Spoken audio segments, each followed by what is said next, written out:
Chapter 548. The same hardcover. Linny wanted to say that he touched Yushu before, but he thought that it was a misunderstanding, so he nodded. It's my first time being touched. Xiao Xiao's smile turned shy. Linny sighed. They weren't going to talk about taking responsibility, were they? This made Linny feel awkward. It's fine. I'm doing this voluntarily.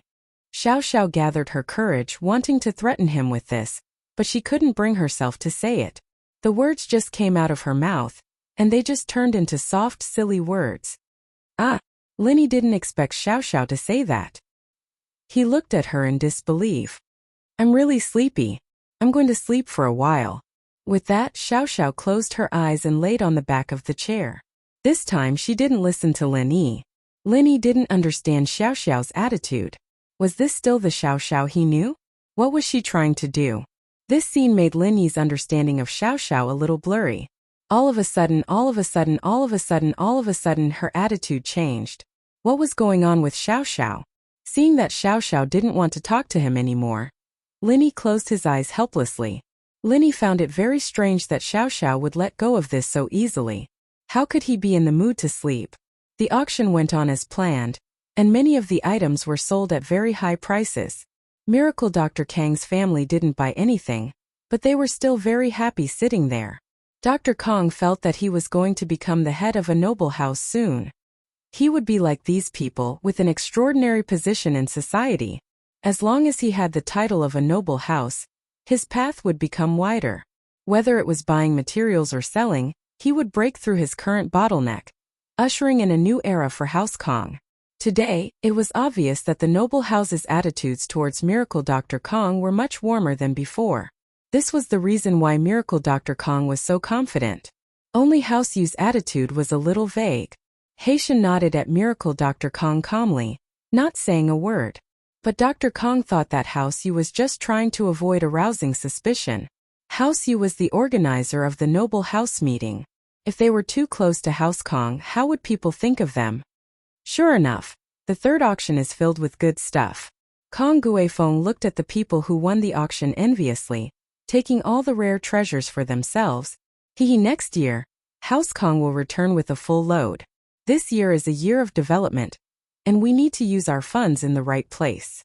Dr. Kong was envious as well, but thinking about the bright future, he was full of confidence. Seeing that the last item was won by a noble house's disciple, Dr. Kong closed the auction catalog in his hands. He was about to leave when the auctioneer continued, "This auction will be the same as yesterday. There will be an additional finale item. This item is provided by Miracle Dr. Guan's medical company. Injury Medicine, Special Edition. Injury Medicine, Special Edition. Miracle Dr. Guan's medical company is also making Special Edition Golden Creation? That's called Injury Medicine, not Golden Creation. But isn't the effect the same? Is there a difference?" The audience was in an uproar. Everyone was paying close attention to Miracle Dr. Guan's medical company. In the first auction, the 3-pill of life extension and toxin cleansing provided by Miracle Dr. Guan's medical company were sold at a sky-high price. So, the third auction item that was added at the last minute had everyone talking about it. But after hearing the name, most people thought that it was something similar to the golden creation that Dr. Kang's medical company provided yesterday. "Dad, why did Guan Shuamin come up with something similar to our golden creation?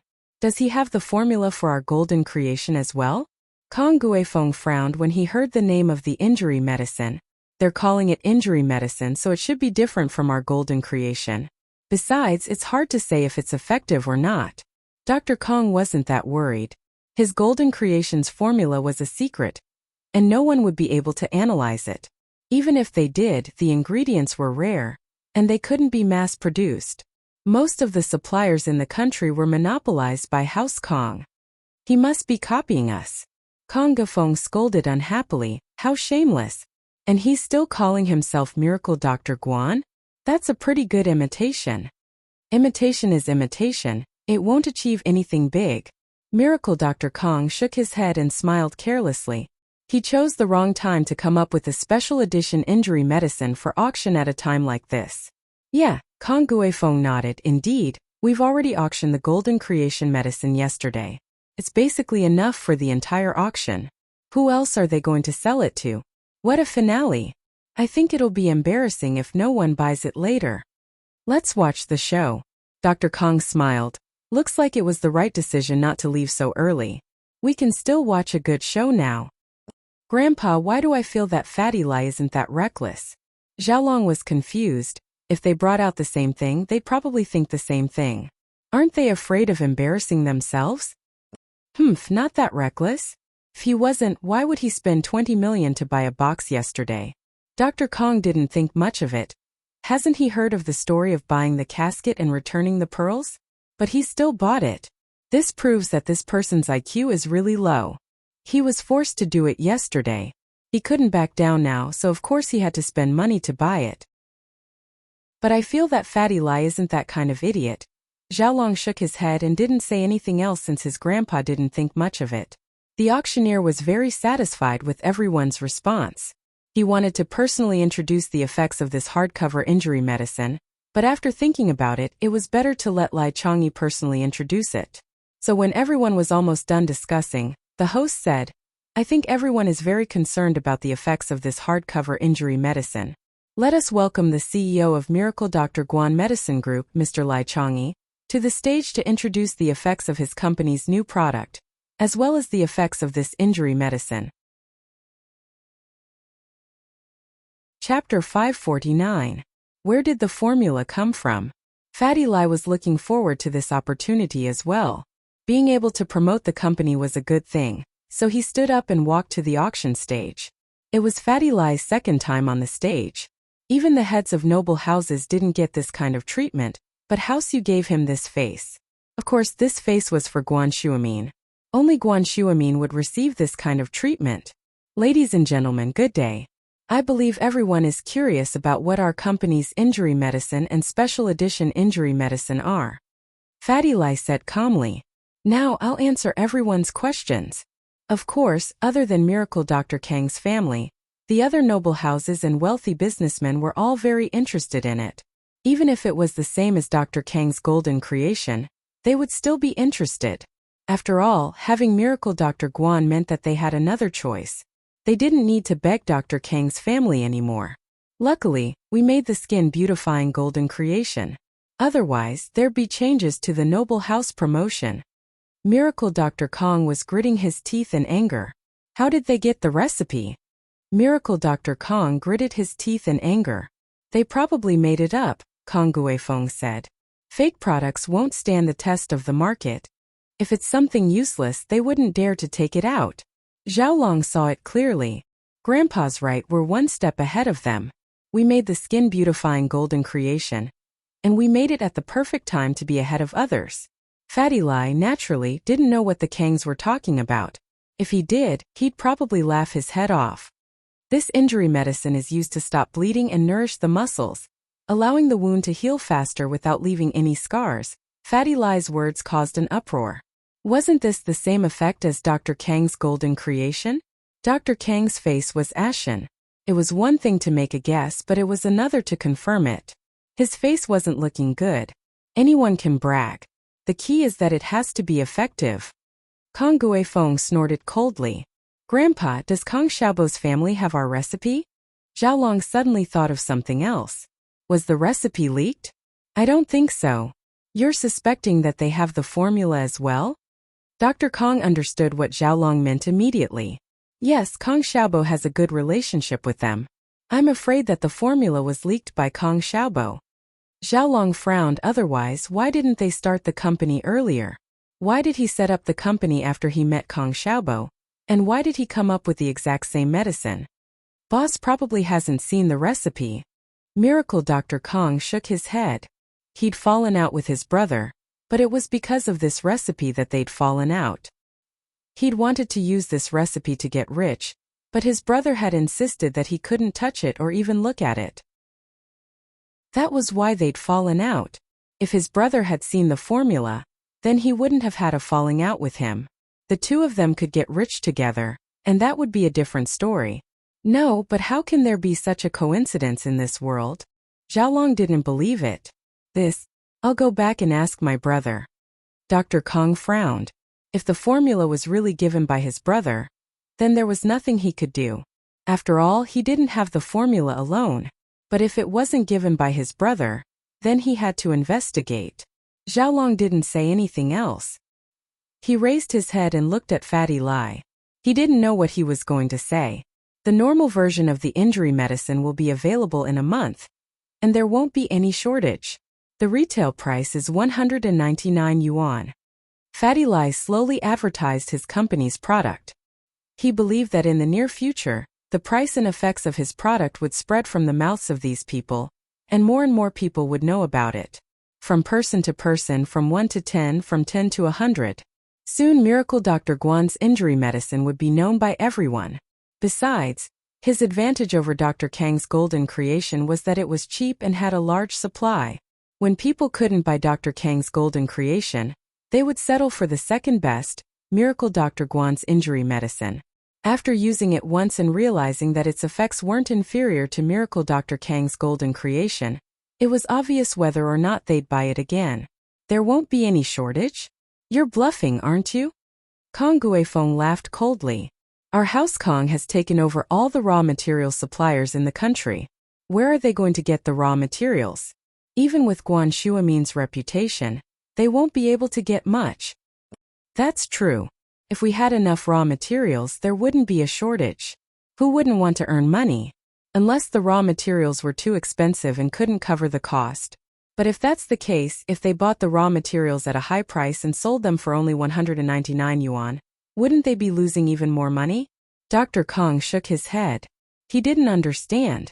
Even House Kong couldn't guarantee a national supply without any delay. How could Guan Shuamin do it? He's just bluffing, I don't think so. Xiaolong shook his head. First, they've already bragged about it. If they can't meet the demand, their reputation will be tarnished. This is fatal for a new company. If they can lie in one segment, then they can lie in other segments as well. If the media finds a weakness and attacks them, their reputation will be tarnished. Second, if they can't meet the demand, why would they advertise in this place? Wouldn't that be weird? Without enough production, there won't be any profit. Plus, the price is so cheap it's hard to say if they can cover the cost. Wouldn't it be great if they had the opportunity to advertise their other products? Guifeng heard Xiaolong's words and nodded. His son was right, but the more he thought about it, the more confused he became. Dr. Kong looked at Xiaolong, pleased. Xiaolong, you've thought this through. So they really do have the goods. I'm guessing so. Xiaolong said. Either they've hoarded a large amount of raw materials at a high price, enough to last them for a while, or they're trying to lose money and expand their reputation, or they have other sources of raw materials. Yes, you're right. Dr. Kong nodded. Looks like the opponent is strong. We've underestimated him. Haha, don't worry. Xiaolong shook his head. Chapter 550. Guan Shuamin's bullying. It doesn't matter if they're buying at a high price, or if they have other sources. The problem of cost is unavoidable. Xiaolong smiled. All the sources are monopolized by us House Kong, but they're still able to buy raw materials. What does that mean? It means that they're selling at a high price, squeezed out from somewhere else. If that's the case, their cost won't be enough. Our cost for a bottle of golden creation is around 150 renminbi, and they're selling it at 199 renminbi. After deducting the cost, the channel fees, and the retailer's profit, what do they have left? It's just enough. And that's according to our cost. If it's according to their high cost, they'll be making a loss. Yeah, their price is too low. Kong Guifeng understood the crux of the problem. That's why we just need to wait and see. Xiaolong laughed coldly. I think the opponent is a very rich financial group, and with Guan Shuamin's support, they'll naturally want to become famous. But we've already taken over the market, and they can only do so by selling at a low price. If we want to take back the market, we have to lower our prices, and they'll definitely lower their prices again, forcing us to lower our prices. It'll be a vicious cycle. With them in the market, the price of raw materials will increase, and our costs will increase as well. This way, everyone will lose more and more money, and once our House Kang's cash flow is in trouble, we'll be done for. It's a very obvious way to compete in the market, but I have to say that it's very effective. Many people have fallen for it. Xiaolong's right. If we lower our prices for a temporary market share, we'll be falling for the opponent's trap. They'll continue to lower their prices and force us to our deaths. Since they're planning to lose money, they must be very powerful. All we have to do is sit back and watch. Dr. Kong agreed. We won't lower our prices and let them play. Let's see how long they can keep losing money. Son, your analysis is very thorough. I have to say you're really mean. They're really unlucky to have a competitor like you. Kong Guifeng was very impressed with his son. Dad, are you praising me or scolding me? You said I'm bad. Xiaolong said it like that, but he was actually quite pleased with himself. He had seen through the enemy's scheme, and he felt like he was the fisherman behind the scenes. Of course, under normal circumstances, Xiaolong's idea wasn't wrong at all. In fact, it was quite accurate. However, this matter was unusual. This time, the product we are auctioning is the special edition of the injury medicine. Naturally, it is different from the one you can buy on the market. Fatty Lai continued on the stage. This is the special edition of the injury medicine. Naturally, it has extraordinary effects. Not only does it have the basic effects of an injury medicine, but it also has the effect of beautifying the skin. The magic of our injury medicine is that it can heal wounds quickly without leaving any scars. And this deluxe edition can repair some old scars, completely removing these old scars. Of course, this is only the main effect. There are many other auxiliary effects, such as beautifying, improving skin tone, removing dull skin, shrinking pores, and so on. Fatty Lai's words plunged the crowd into an awkward silence and an instant uproar. This special edition injury medicine actually had the same effect as the skin-beautifying golden creation medicine that Dr. Kong had given him yesterday. What was going on in this world? How could something so coincidental happen? 2 days ago, 2 different pharmaceutical companies brought out the finale products of the auction, but they were shockingly similar. House Kang's face changed instantly. Miracle Dr. Kang's face darkened. He was now certain that his brother had taken a peek at the recipe and told it to Xuemin. Otherwise, why would Guan Xuemin have the formula for the skin-beautifying golden creation? But he didn't call it by that name. He called it the special edition injury medicine. They're obviously going against our House Kong. Guifeng's face was dark as well. No wonder they wanted that 1,000-year-old snow lotus yesterday. It turns out that they know how to use it as well. But they didn't get it, did they? Why are they still auctioning it? Aren't they afraid of running out of stock? If I'm not wrong, they've probably gotten their hands on a Millennium Snow Lotus before. Dr. Kong said, it's hard to find, but it's not impossible to find. Didn't we just find one?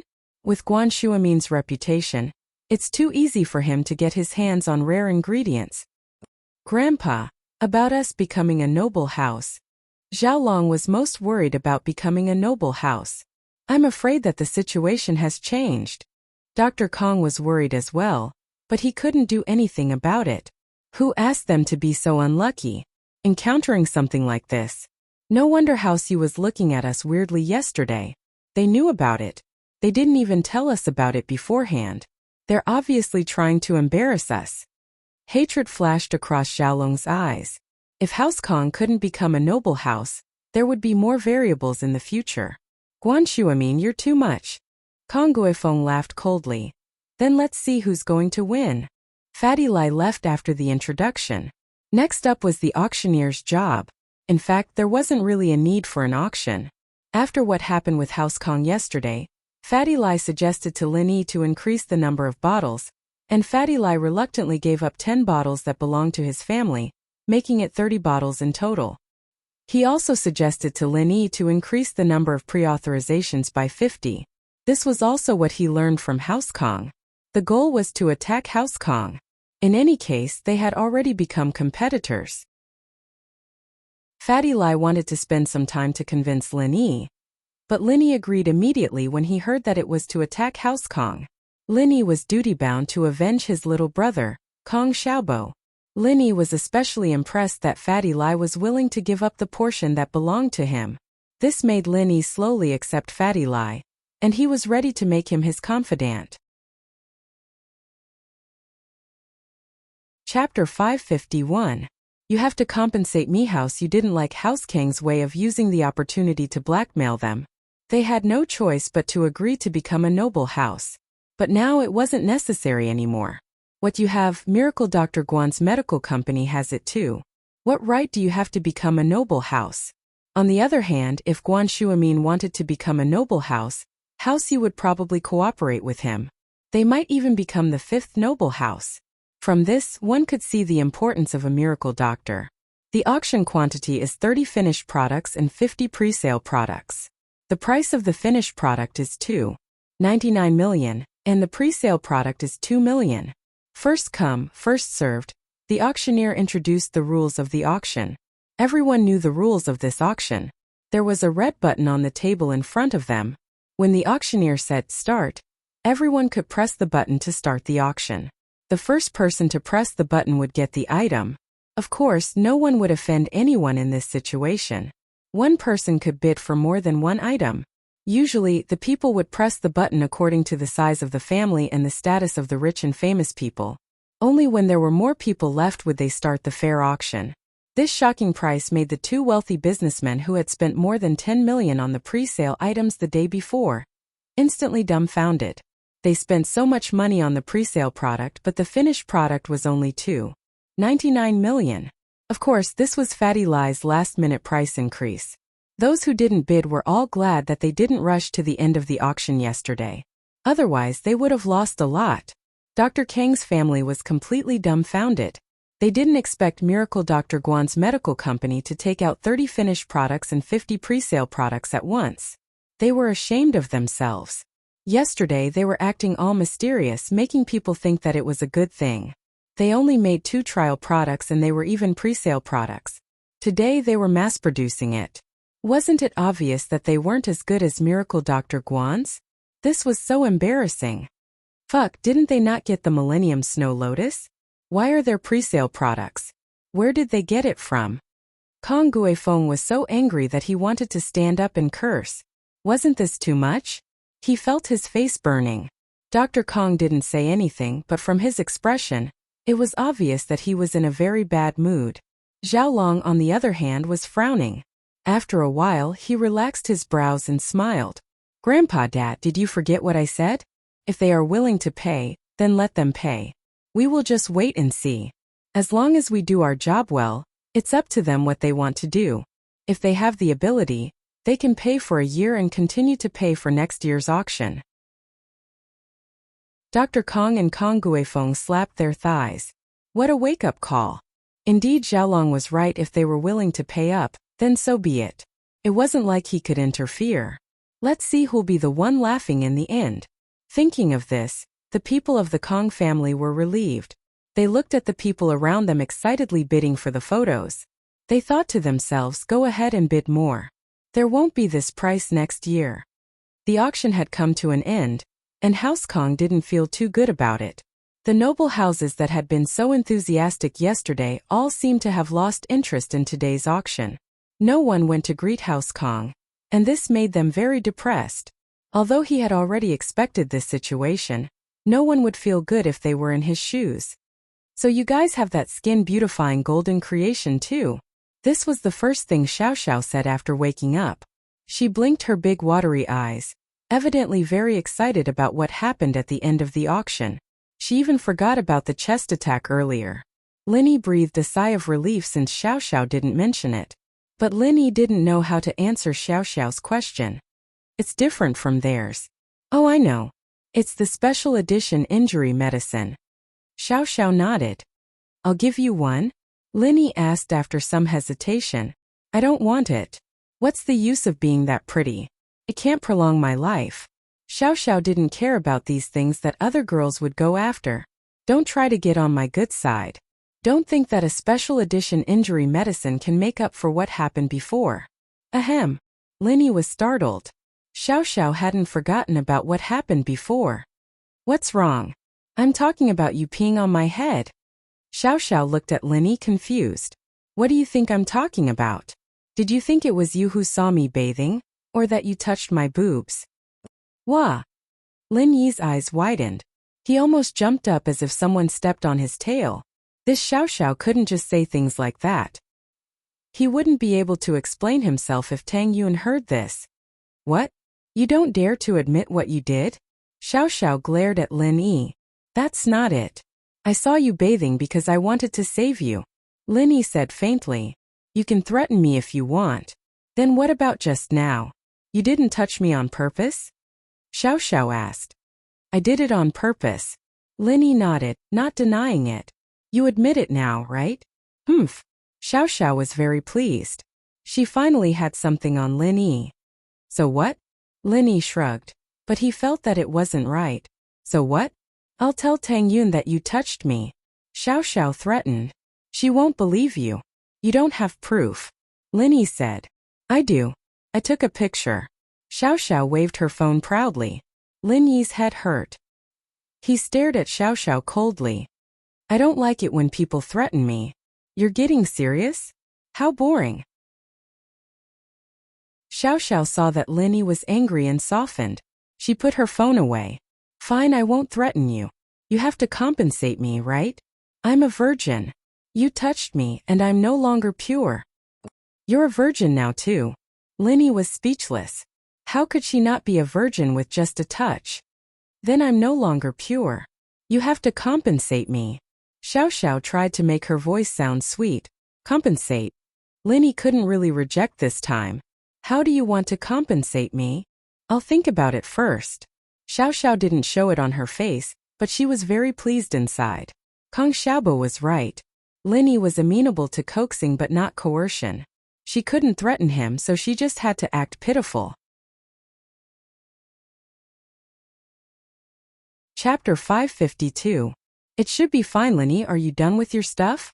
Peng Zhan's voice sounded a little anxious. I just finished. What's wrong, Uncle Chu? Did something happen? Lin Yi asked. Yao Yao seems to have been kidnapped by Zhong Pingliang. Can you come back now? After the incident with the company last time, Peng Zhan was used to looking for Lin Yi whenever there was something he couldn't solve. He had asked Faubert to investigate and follow Zhong Pingliang, but Zhong Pingliang didn't come into contact with Meng Yao. Faubert didn't know where Meng Yao was. Peng Zhan didn't call the police because the situation was too complicated. First, he was worried about his daughter's reputation. Second, there wasn't enough evidence. Zhong Pingliang had Sihua's support, so Peng Zhan couldn't do anything. In a battle of this level, many things were hidden in the dark. Calling the police wouldn't solve the root of the problem. Peng Zhan didn't have the confidence to go against Sihua head-on. The power he represented was too strong. Even if Sihua helped Gubong to destroy his company's profits, Peng Zhan couldn't do anything to him. Kidnapped? Lin Yi was surprised by Zhong Pingliang's boldness. He didn't know that this kid was quite daring. He even dared to kidnap someone? Did you call the police? No, Zhong Fabai's been with Sihua lately, and he's got a strong backer. I don't want to be enemies with him just yet. Peng Zhan didn't hide anything from Lin Yi, and told him the truth. Sihua again? Lin Yi frowned. This guy didn't know how to stop. 2 golden class masters were dead, and he was still jumping around. Lin Yi would have killed him if he didn't want to live a peaceful life for a few days. You want me to do it? Lin Yi asked. Yes. You're familiar with Zhong Pingliang and Yao Yao. It's best if you can find Yao Yao quietly. Peng Zhan said. It's complicated. We'll talk face to face when you come back. Okay, I'll go back tonight. Lin Yi agreed. When Lin Yi hung up, Xiao Xiao asked, You're going back? I heard you say kidnapped. Who kidnapped him? We'll talk about it when we get back. I'm not too sure myself. Lin Yi waved his hand at Xiao Xiao. I'll be going first. You won't wait for my father to come back? He still wants to see his son-in-law. Xiao Xiao didn't want Lin Yi to leave so soon. This was a good chance. Their relationship would change when they got back to school. Even if it was stronger than before, it wouldn't be as harmonious as it was now. I'll see you later. Lin Yi didn't have time to deal with Xiao Xiao. He still had business to attend to. Although Lin Yi didn't have the obligation to protect Meng Yao. Lin Yi couldn't just sit back and do nothing if something happened to Meng Yao. Even now, Lin Yi still didn't understand why he was sent to Meng Yao's side. What kind of mission was he supposed to carry out? He asked Peng Zhan a few times, but Peng Zhan always gave him vague answers. From the mist, the answer Lin Yi got was that he was a shield. Of course, Lin Yi didn't believe that it was that simple, but he had no other choice. And so, Linny was like a butler. Whether it was Pengzhan's company, the Miss Studies, or her best friend Shu, Linny did everything he could to help. Not only did he have to be the babysitter for these two girls, but he also had to be a bodyguard. He even had to be a thug at school. But as time went on, Linny got used to it. This mission was really complicated. From start to finish, it didn't seem like he had anything to do, but things never stopped. If it weren't for the old man's promise that the reward for this mission would be enough for him to retire, Linny would have questioned it long ago. This miss really didn't let him have peace of mind. If something happened to her, Linny couldn't just ignore it. It wasn't just the problem of Pengzhan being his employer anymore. Linny really did have some feelings for Mengyao and Yushu. After all, they lived under the same roof every day. If they were in danger, Linny would definitely help them. Although the auction had ended, there were still some follow-up matters to take care of. The seller and the buyer had to stay behind. Linny said goodbye to Guanshuamin and Fatty Lai, and took the plane back to Songshan that night. He couldn't book economy class tickets anymore. He could only book first-class tickets, but Faubert booked them directly. After getting off the plane, Linny saw Faubert waiting at the arrival gate. Faubert. Linny walked over quickly. Mr. Lin, it's been a long journey. Faubert said apologetically. I made you come back in such a hurry. It's nothing. Something happened to Yao Yao, of course I had to come back. Linny didn't expect Faubert to be so polite. In fact, Linny felt a little guilty. After all, Mengyao was in trouble when he was away. If one were to talk about responsibility, he was also responsible. Although Pengzhan didn't explicitly say that he would be Mengyao's bodyguard, he only asked him to be a follower. But this kind of follower was more complicated. Mr. Chu is waiting for you. This way, please. Faubert didn't say anything else. It wasn't appropriate for him to say too much. In the parking lot of the airport, in Faubert's Bentley, Linny saw Pengzhan. Linny didn't expect Pengzhan to come to pick him up. It was obvious that it was an emergency. Pengzhan couldn't wait to meet him. Linny, listen to this recording first. Pengzhan didn't waste time with small talk. He passed a recording pen to Linny. Linny nodded and pressed the play button. Piliang's voice came from the recording pen. Hello, Uncle Chu. It was a recording Pengzhan had made during Piliang's visit. It was the evidence Pengzhan had left behind, but there was no need for him to go through the trouble of narrating the whole thing. The recording was enough to explain everything. Linny frowned after listening to the recording. Piliang dared to touch Mengyao? Uncle Chu, what do you mean? Linny wanted to know Pengzhan's plan first. Faubert already checked. Yao Yao isn't at Piliang's house. Piliang didn't do anything strange today. He went to school, left school, and went home normally. Pengzhan said. I thought Piliang would find a chance to meet with Mengyao, but he didn't. Ha! Then Yao Yao should be fine. Linny sighed and smiled. Chapter 553. Dealing with it calmly. From the way Piliang spoke in the recording, I don't think he did anything to Yao Yao. Linny knew Piliang better. He was probably testing your attitude, Uncle Chu. Before he left, he emphasized it a few times, asking you to think about it. Yeah. Pengzhan wasn't an idiot. After Lin Yi's reminder, he immediately understood the crux of the matter. That's right, Piliang is quite cunning. He was testing my attitude. Yao Yao should be fine, but if I silently agreed to it, Zhong Piliang would take action. What was done couldn't be undone. If I don't agree and react violently, he will give up his previous plan. But, didn't he say before that even if I go to jail it's nothing? That's just what he said. Linny curled his lips. Even if he knows that bullshit Sihua and some Master Bing, do you think Sihua would help him? Ever since Linny killed Sihua's 2 golden class masters, Sihua had quietened down a lot. Linny could imagine how he was feeling right now. He probably hated and feared Linny, but he couldn't do anything to Linny. So with Linny around, Sihua wouldn't go looking for trouble to help Piliang. Piliang was obviously putting on a strong front, making up lies to scare people. Pengzhan nodded. I guess I was blinded by the situation. It seems like the reason why Piliang didn't meet with Mengyao is because I didn't say anything. There's no point in him meeting Meng. That should be it, Linny nodded. In other words, no matter what choice I make, Piliang will meet with Mengyao. This way we can follow him and find Yao Yao, Peng Zhan said. That's right, but Pinliang will always be a problem if we let him live. Why don't we use this opportunity? Linny stopped there. If he didn't do anything to Yao Yao, it'll be hard to deal with him through legal means. Peng Zhan smiled bitterly and shook his head. What if it's an accident? Linny asked calmly. Accident? Peng Zhan naturally understood what Linny was implying. There were only 3 people in the car, and they were all trustworthy. Peng Zhan didn't hide anything. It may be an accident, but Zhong Fabai will still blame it on me. With Peng Zhan Industries' current situation, it's not a good time to start a feud. Peng Zhan was worried about Sihua. Fabai would go crazy if Pinliang died, and if he gave Sihua enough benefits, he might be able to force Sihua to avenge him. Peng Zhan, on the other hand, wasn't a weakling, but Sihua was a tyrant in Songshan. It was hard to say what would happen if they were to fight. I understand. Linny sneered and thought of an idea. I will make this accident have nothing to do with us. If it was a normal assassination mission, Linny wouldn't be overcautious, but since Linny had decided to retire here, he wouldn't act rashly. It was easy to kill Pinliang, but it wouldn't be worth it if he brought unnecessary trouble to Peng Zhan. Then I won't say more. Peng Zhan believed that Linny would know what to do. Let's talk about Yao Yao and Shu first. Should we contact Pinliang and follow him to where Yao Yao and Shu are being held? There's no need for that. I have a rough idea of where they are.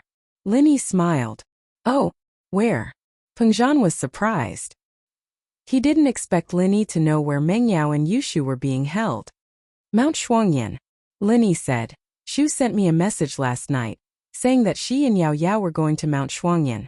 I didn't think much of it at the time, but now it seems that they got into trouble there. Then should we go there now? Peng Zhan stood up excitedly when he found out where his daughter was being held. He only realized that he was sitting in the car when his head hit the roof. He turned to Faubert. Go to Mount Shuangyan immediately. Meng Yao and Yushu woke up one after another. Yushu was awakened by Meng Yao's scream. Yushu was still in a daze when she woke up. She rubbed her eyes blankly. Yao Yao, what are you screaming for? Did you have a nightmare? It's the middle of the night, and the sky is still dark. I need to sleep a bit more. Shu, wake up, we're not at home. Meng Yao shook Yushu's body in panic, trying to wake her up. Oh! Yushu finally woke up from Meng Yao's shaking. She said blankly, Where is this? Why is it so dark? I can't even see you. I don't know. We were here when I woke up. Meng Yao wasn't that scared with Yushu by her side. I thought we were at home too. But I felt a stone floor under me. We don't have our phones on us, and we've completely lost contact with the outside world. Yushu touched her body, and then touched her empty pockets. It was as Meng Yao said, it was a stone floor and her phone was gone. But she was braver. Although it was dark, she wasn't afraid. Yao Yao, didn't we follow Zhong Pingliang into a cave? Are we still in the cave? Meng Yao only remembered what happened after Yushu's words. Indeed, they came with Pinliang, but they didn't know anything after that. Could it be that something happened to them? Zhong Pingliang and the others are here too? Meng Yao asked subconsciously. I don't know, I can't see anything. Should we stand up and look for them? Yushu was born brave, so she wasn't afraid. Meng Yao wanted to agree to Yushu's suggestion, but she was a little scared. The unknown in the dark was the scariest thing for Meng Yao. She wanted to know what was in the dark, but she was afraid of encountering something unknown. Then wait for me here, Yao Yao. I'll get up and look. Yushu said it casually, but she was still a girl. It was impossible for her not to be afraid. She was just a little braver. Let's go together then. Meng Yao was more afraid that Yushu would leave, and she'd be alone. That would be even scarier.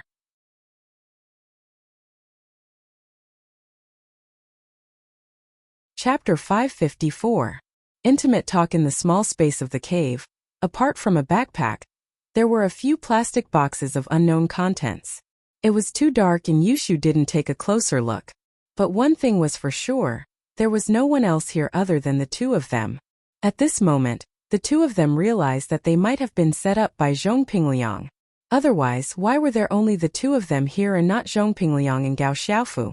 Yao Yao sis, it must be that bastard Zhong Pingliang who locked us here. Yushu was furious. I was wondering why he lured us here. He wanted to lock us up.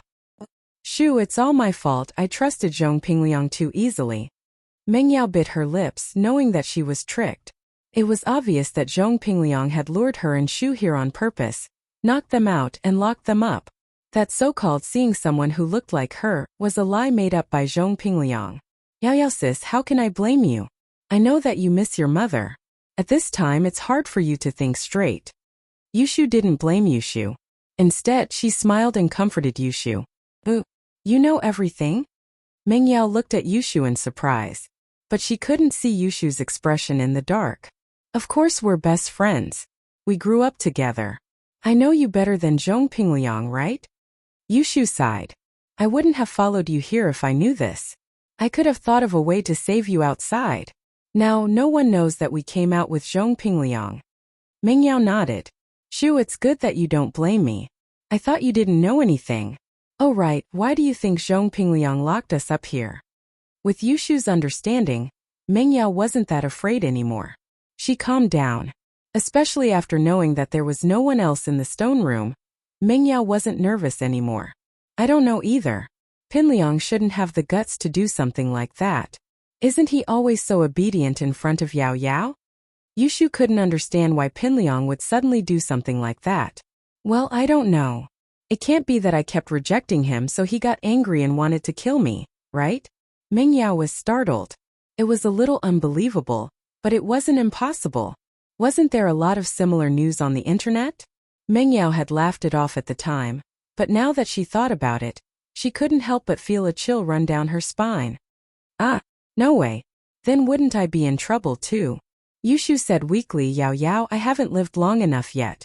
Yushu didn't look scared at all, but her tone was a little funny, making Meng Yao chuckle out loud. Who's tired of living? Hey Sister Yao, do you think we're going to die here? I don't have a boyfriend yet, it's such a waste. My best years have just started. Yushu said with a sad face. You're still thinking about these things in a situation like this? Are you horny? Meng Yao was pissed.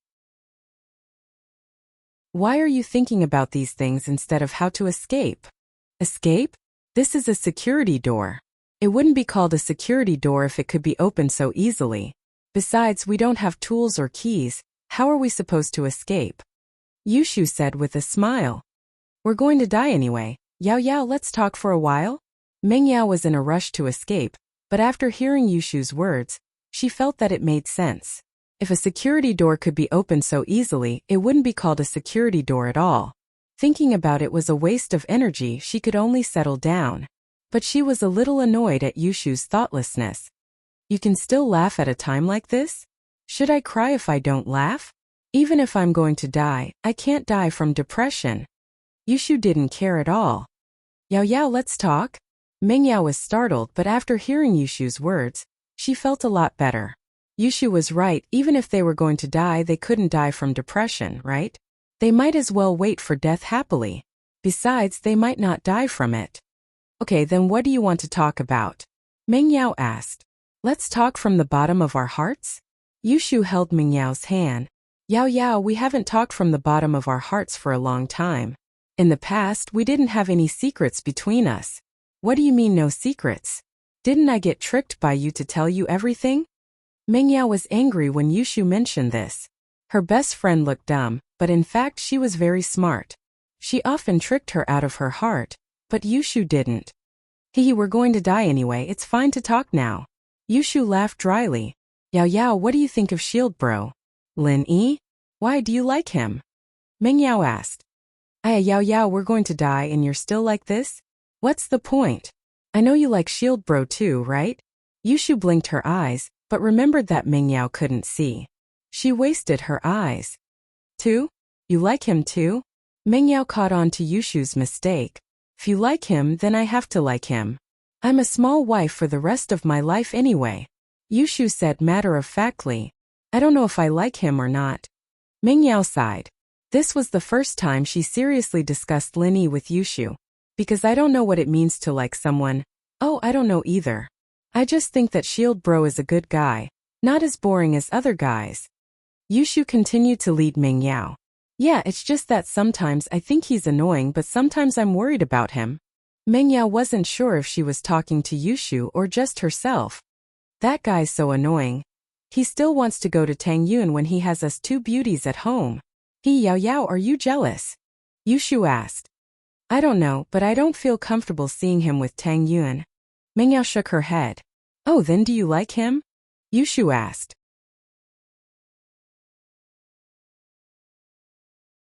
Chapter 555. Am I going to die? Nope, I think Yao sis is the best. Yushu waved her fist. Don't worry, Yao sis. I'll help you win back Shield Bro's heart. You're going to die soon, what's there to win back? Mengyao smiled. Shu, are you regretting that you didn't do something with Lin Yi? It's too late even if you die now, right? Nope, there'll be chances in the future anyway. Yushu suddenly realized that she had let the cat out of the bag and quickly shut her mouth. Shu, what are you talking about? Mengyao was very smart. She could tell that something was wrong with Yushu. Are you hiding something from me? Actually, before I came, I sent Shield Bro a message telling him that we're at Mount Shuangyan. If he finds out that we're missing, he'll definitely come back to save us. Yushu saw that Mengyao had seen through her, so she couldn't hide it anymore. She stuck her tongue out and revealed her trump card. You stupid Shu, why didn't you say so earlier? You made me worry. You scared me to death. Mengyao was so angry that she jumped up and grabbed Yushu's neck. I'll strangle you. You knew that we could get out, but you pretended to be dead and told me so much. What do you mean? If I didn't say that, Yao Yao sis wouldn't have told me that you like Shield Bro. Yushu smiled mischievously. Only a ghost would like him. Mengyao was furious. I was just lying to you. I knew that Lin Yi would definitely come to save us. I said that to trick you into admitting that you like Lin Yi. Oh Yao Yao sis, you're angry now. Yushu waved her hands and ran away. Using the darkness, Mengyao couldn't find her. Come catch me. You can't catch me. I'll tear your mouth apart. Although Mengyao couldn't see, she could follow the sound to chase after Yushu. The two started playing hide and seek in the dark. After a while, both of them were tired, and Yushu surrendered. Yao Yao, I'll stop, I give up. I like Shield Bro, alright? Let me go. Hehe, you admit it, right? Mengyao said proudly. I'll tell Lin Yi what you said when we get out of here. So what? I've already confessed, la la la. Yushu said nonchalantly. Mengyao didn't really have a choice. Yushu had confessed to Lin Yi already, and there was no point in saying anything else. The two had been messing around for a long time, and they hadn't eaten anything for almost 5 hours. Yushu's stomach was growling. Yao Yao, I'm hungry, I'm thirsty, I want to eat. Bear with it. Didn't you text Lin Yi? He'll probably save us after he receives it. Mengyao said. Oh. Yushu nodded, feeling wronged. But I'm so hungry and thirsty. Who told you to be so crazy? Mengyao was hungry and thirsty as well, but she had to bear with it. If she said the same thing, the two of them would starve to death. That's right, sis, what was that bag we found just now? Could it be something delicious? Yushu asked suddenly. Maybe, but it might be poison left behind by Pinliang.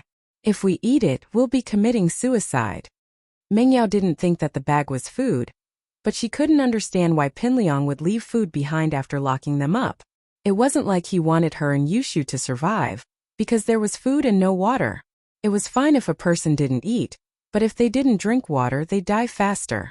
So, Mengyao guessed that there might be poison in the bag, and Pinliang left it behind on purpose so that they would commit suicide. This was also Pinliang's mistake. He thought too simply and didn't consider the problem of water.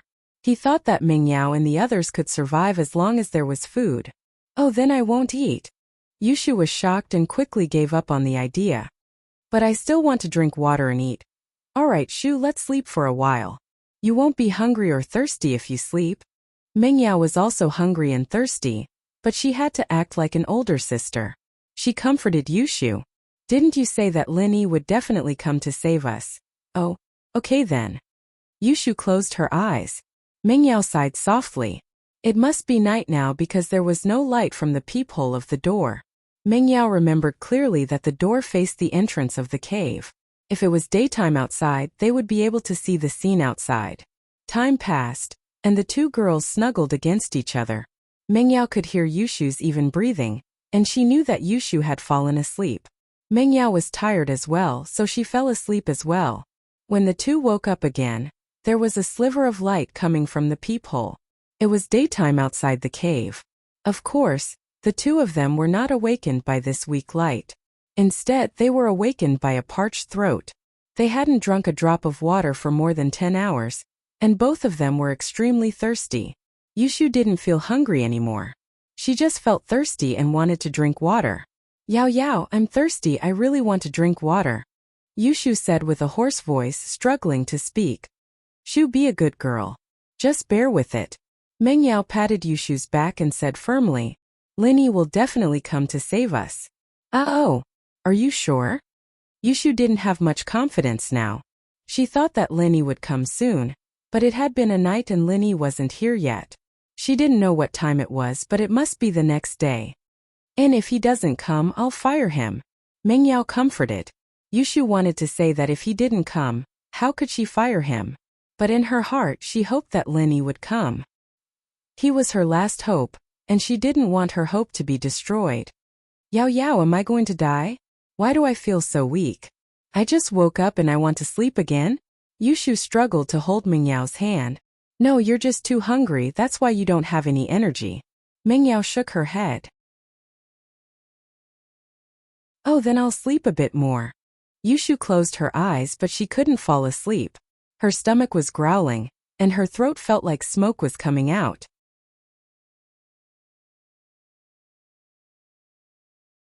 Chapter 556.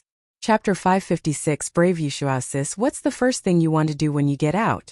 Yushu couldn't fall asleep and started talking again. "I don't know, but I know that if you talk, you'll get thirstier." Mengyao reminded, "You better shut your mouth." "Oh, sis, my lips are cracked, do you have lipstick?" Yushu was still talking. "No." Mengyao said, "I told you not to talk, why didn't you listen?" Only then did Yushu shut her mouth. The two of them went to sleep, got hungry and woke up. The jet lag was messy as well, and when they opened their eyes again, the light from the peephole was gone. It was night already. "Sis, I'm really going to die. Do you think Shield Bro didn't get the message?" Yushu was in despair. "No, he definitely can." Mengyao was also panicking, but she still forced herself to be calm. "No, I know we're going to die. Sis, I can't hold on anymore." Yushu closed her eyes. "Shu, be good, Linny will definitely come," Mengyao comforted guiltily. "If he comes, ask him to carry my body back. I don't want my body to be exposed in the wild." Yushu murmured. Mengyao was speechless. "Shu, don't talk nonsense. If he doesn't mind, he can rub it on my corpse. I'll have a taste of what it's like to be a woman." Yushu was visibly dizzy from starvation, and her words weren't coherent at all. Linny didn't ask Faubert to drive the car to Mount Shuangyan. Instead, he went back to the villa and brought General Weiwu over. Seeing General Weiwu, Pengzhan and Faubert's eyes were filled with admiration. They didn't think of using this method before. Linny was more meticulous. At the foot of Mount Shuangyan, Linny and Faubert got off the car and started walking up the mountain. Even Pengzhan followed. Linny didn't think that Pinliang would lock them up in the resort. If they were in the resort, there was no way they wouldn't call for help. Even if they were tied up and had cotton stuffed in their mouths, the cleaning staff would still barge in. It was too dangerous. As long as Pinliang wasn't an idiot, he wouldn't do something so stupid. And so Linny shifted his attention to other places, leaving Pengzhan and Faubert to search the resort. Linny, on the other hand, continued up the mountain. Standing at the fork in the mountain, Linny stopped. There were quite a lot of tourists going up the mountain, but there shouldn't be too many people going in the direction of the fork. Although the mountain was a scenic area, it was inevitable that there would be some grass crawlers, grass snakes, and the like. Especially in the summer, no one would go to such a dangerous place for no reason. Linny bent down and looked at the marks on the grass. It should be someone walked by recently, and after careful observation it shouldn't be just one person. Linny placed General Weiwu on the ground. General Weiwu had been scared quite a bit along the way. I didn't know why Linny was carrying it. Was he going to kill it? It wanted to run, but it couldn't outrun Linny. It could only tremble and wait for what was about to happen. But now, as soon as Lin Yi placed it on the ground, it could smell Meng Yao's scent. From its perspective, Lin Yi was still very afraid of Meng Yao. As long as it found Meng Yao and asked for her protection, then Lin Yi wouldn't be able to do anything to it. And so, without Lin Yi doing anything, General Wei Wu started searching for Meng Yao's scent. It went all the way to the entrance of the cave in front of the anti-theft door. But General Wei Wu still couldn't find Meng Yao. He was at his wits' end. But General Wei Wu didn't recognize the anti-theft door. But Lin Yi did. The moment he saw the anti-theft door, he immediately knew that this must be the place where Meng Yao and Yushu were imprisoned. And Lin Yi's hearing was very good. The moment he entered the cave, he heard Yushu's mumbling, and he almost fell to the ground. Lin Yi's head was full of black lines. Yushu's idea was really something. He didn't have any perverted hobbies. Running to her corpse to have sex?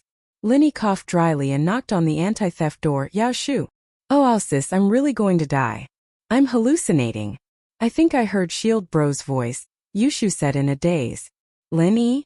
Is that you? Although Meng Yao was hungry and thirsty, her mind was very clear. She immediately shouted when she heard Lin Yi's voice. She was like a person who saw the light in the dark. She suddenly felt relaxed and excited. Shu, your Shield Bro is here to save you. Yao sis, you're lying. I'm hallucinating. Yushu said and suddenly sat up. Really? I'm not hallucinating? Lin Yi looked at the anti-theft door. There was no one else around and he didn't care about revealing his strength anymore.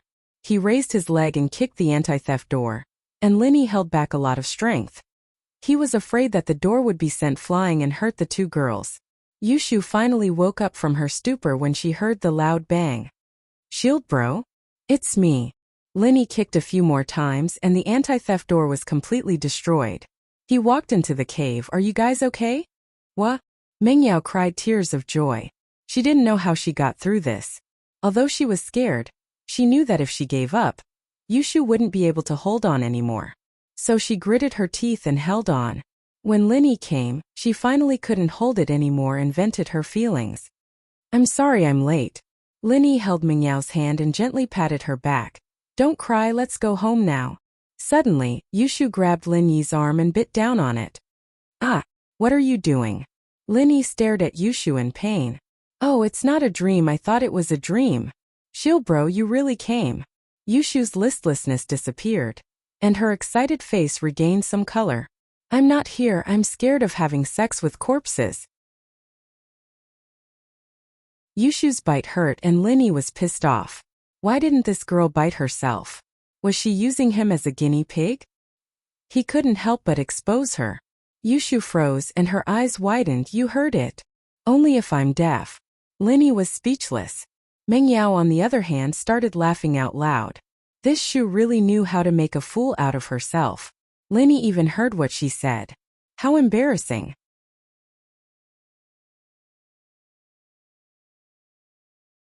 Chapter 557. Help you take revenge. Meng Yao and Yushu remembered that Pengzhan and Faubert must be panicking after being away for a whole day. They quickly stood up. Yushu, on the other hand, was feeling a little dizzy the moment she stood up. She'd been very excited just a moment ago. Lin Yi jumped in fright and quickly supported Yushu. Carry her.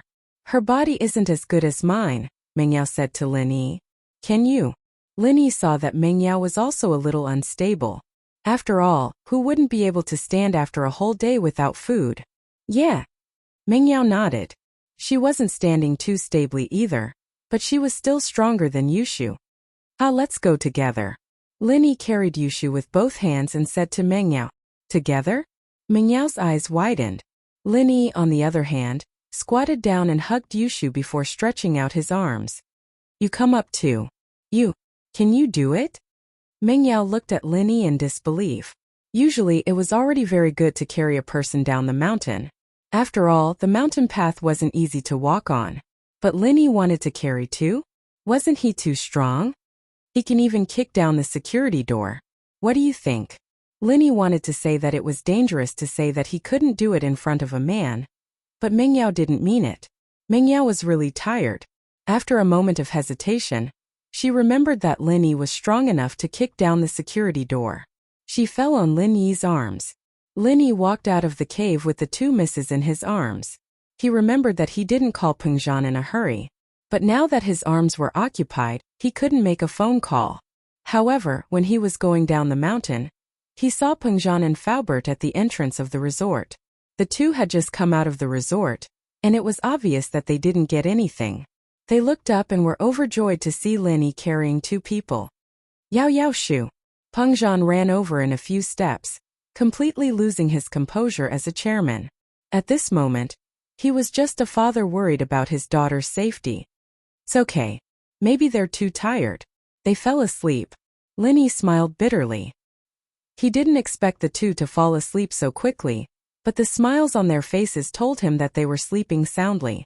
Mengyao and Yushu, knowing that they'd been saved, were no longer as worried as before.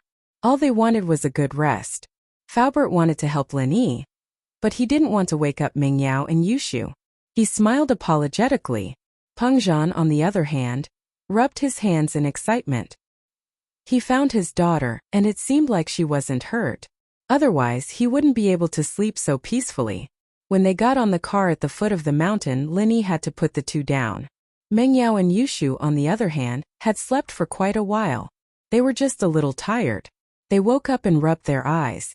When Mengyao saw her father, she couldn't help but jump into Pengjan's arms. Dad!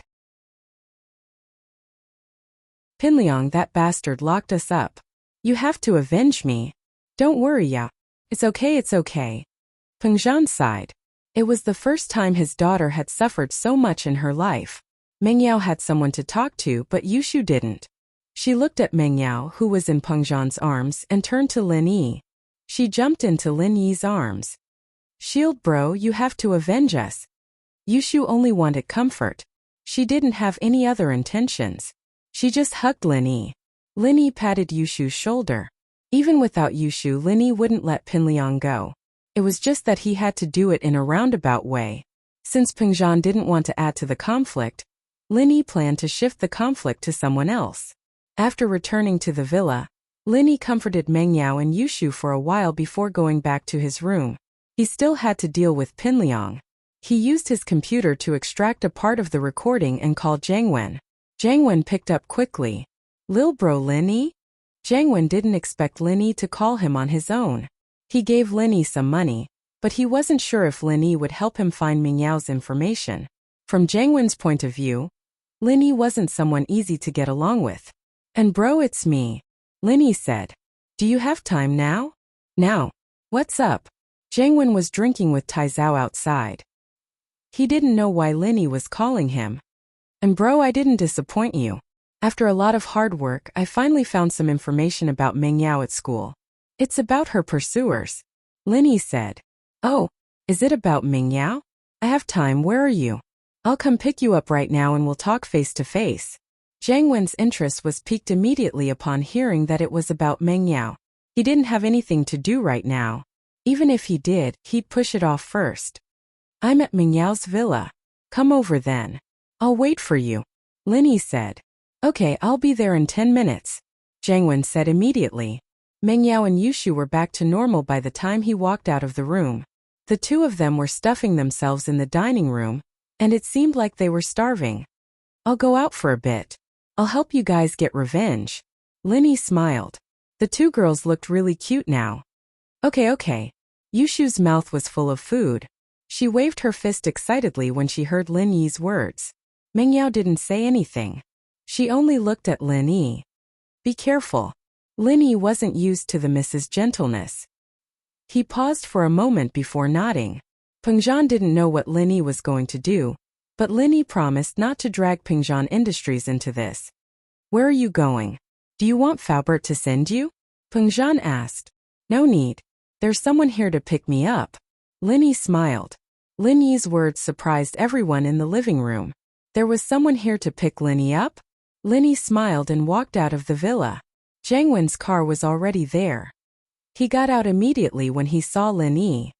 Lin Yi bro, get in.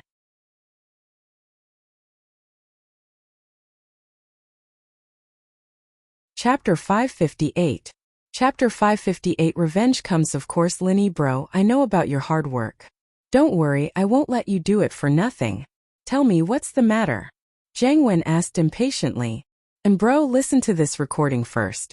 Lin Yi handed the recording pin to Jiang Wen. Jiang Wen quickly took the recorder and pressed the play button, listening attentively. It wasn't long before his face turned ugly. He started cursing right in front of Lin Yi. Motherfucker. Who the fuck is this bastard?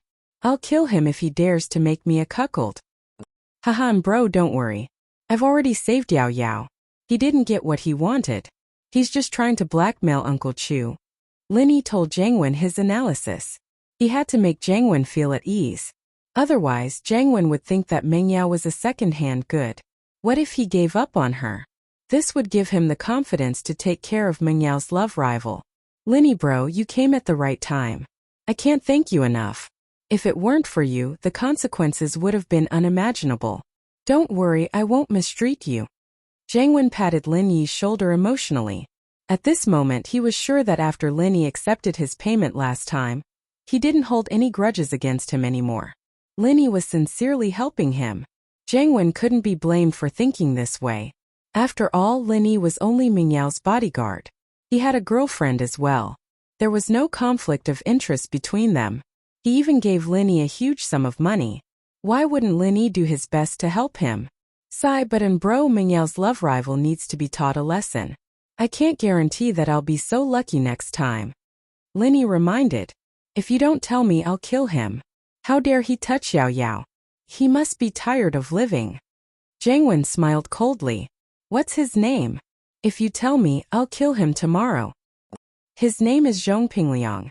I have his photo here, I'll send it to you with my phone, Lin Yi said as he sent the photo to Jiang Wen. Lin Yi, my old brother. Originally I wanted to invite you to have dinner, but this kind of thing happened. You should also protect Yao Yao in the villa. Jiang Wen said. I need to get ready to teach this Zhong Pingliang a lesson, so I'll be going back first. I'll treat you another day. There's no need for a meal, but as for the expenses, you see if it's... Lin Yi said with a smile. No problem.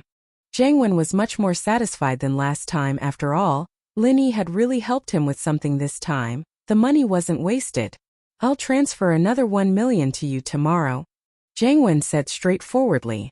Ha! Thank you, and bro. Lin Yi smiled. He didn't reject the offer. 1 million wasn't much to him, but who wouldn't want more money from Jiang Wen? Peng Zhan stayed in the villa for the first time. The next day, Meng Yao and Yushu stayed at home to rest. They didn't go to school. In fact, Lin Yi planned to let Jiang Wen deal with Zhong Pingliang first before letting them show themselves. As usual, Pingliang took a taxi to school. He didn't show it on his face, but he was panicking on the inside. Why hadn't Peng Zhan contacted him in 2 days? Did he agree or not? He had to say something at least, right? After getting off the taxi, Pingliang was about to walk into school when 4 bulky men stopped him. One of them asked, "You're Zhong Pingliang, right? What do you want?" Pingliang jumped. He didn't know what they wanted from him, but it was obvious that it wasn't anything good. He wanted to run away subconsciously. However, the 4 of them surrounded him from all sides. He had nowhere to run. The man who asked the question compared the photo in his hand and nodded to the others. Without a word, they grabbed Pingliang and dragged him into a van not far away. Jiang Wen sat in the front passenger seat and watched Pingliang get caught. He said fiercely, "How dare he touch Meng Yao? He'll be arrogant if I don't teach him a lesson. I'll cut off your kidney and see if you can still be so cocky." Behind a garbage disposal station in the western suburbs of Songshan, Pingliang was pushed into a basement by 4 bulky men. The basement was filled with the smell of disinfectant, and Pingliang couldn't help but sneeze. "Who are you people? What do you want with me? Do you know who my father is? It's Zhong Fabai. Let me go if you know what's good for you, or I'll make you pay," Pingliang yelled, trying to put up a strong front. "Fuck! What are you yelling for? Do you want to die?" A tattooed man walked over and slapped Pingliang's face. "How dare you yell in here? You must be crazy. You. Pingliang was shocked and angry, but he didn't dare to provoke the tattooed man too much. This guy looked like a gangster. Although his father was also a gangster, he was like a tiger that was bullied by dogs. Who knew if these people wanted to kill him or not? "Bring him in first and check his body." The tattooed man waved his hand to the 4 bulky men. and they brought Pinliang into a room. The tattooed man turned and walked into another room. Jiang Wen was sitting inside, playing with a sharp scalpel with a dark expression. "Wen bro, do you want to do it yourself?" The tattooed man asked respectfully. "Yes, I'll do the first cut later. Inject him with the anesthetic that can make him feel but can't move. I want him to remember this lesson. Let's see if he dares to touch my woman again." Jiang Wen said coldly. "Wen bro, he just said his father's name is something like Zhong Fabai." The tattooed man said carefully. "Zhong Fabai? What does he do?" Jiang Wen asked. "He's a gangster in this city. He owns a casino and a hotel." The tattooed man introduced Fabai's background.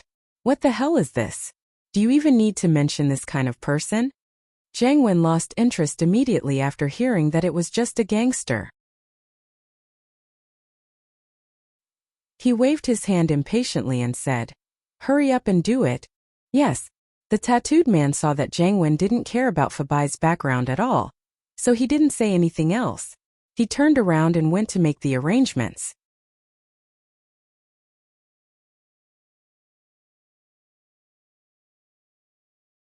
Chapter 559. You better remember this. Unfortunately, he still had his senses and consciousness. He could still see the people in front of him and hear their words. However, he couldn't move or speak. His eyes stared blankly. It took him a lot of effort to even move his eyes. He wanted to call for help, but he couldn't. After a while, Pinliang was pushed onto the operating table. He was terrified. He wanted to scream and resist, but he couldn't. He was conscious. His body wasn't controlled by his brain. "Wen bro, it's ready. You can use the scalpel now," the tattooed man said respectfully to Jiang Wen. Jiang Wen entered the operating room with the scalpel in his hand. He looked at Pinliang on the operating table. His eyes flashed with hatred. "How dare you steal my woman in Songshan? I'll teach you a lesson. You won't know your place if I don't teach you a lesson. How do I do it?" Jiang Wen walked over and raised the scalpel, ready to start. Pinliang's eyes were filled with fear. He didn't know what the person in front of him was going to do. Did he want to kill him? How did he offend such a powerful person? He wanted to call for help, but he couldn't. He wanted to close his eyes, but he couldn't control his eyelids. "Wen bro, you just need to make a cut here. It's about this long," a doctor wearing a mask explained to Jiang Wen. "Got it." Jiang Wen nodded. From his point of view, it didn't matter if the wound was bigger. It was just a few stitches. As for whether Pinliang was in pain or not, the more the better. The doctor was a cold-blooded killer. He wasn't nervous at all. He wasn't worried that Jiang Wen would kill him. After all, there were at least 8 to 10 people who died on the operating table. "Fuck. You better remember this. There are some people you can't touch. If you dare touch Mingyao again, I'll kill you." Jiang Wen glared at Pinliang.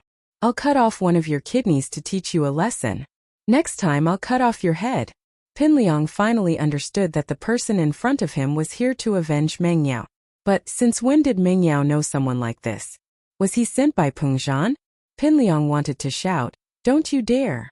However, this was only his fantasy. He couldn't speak at all. Swoosh! Jiang Wen ignored Pinliang, not even bothering to listen to his explanation.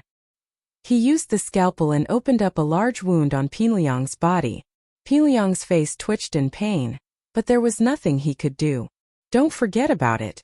With that, Jiang Wen tossed the scalpel to the side and walked out of the surgery room.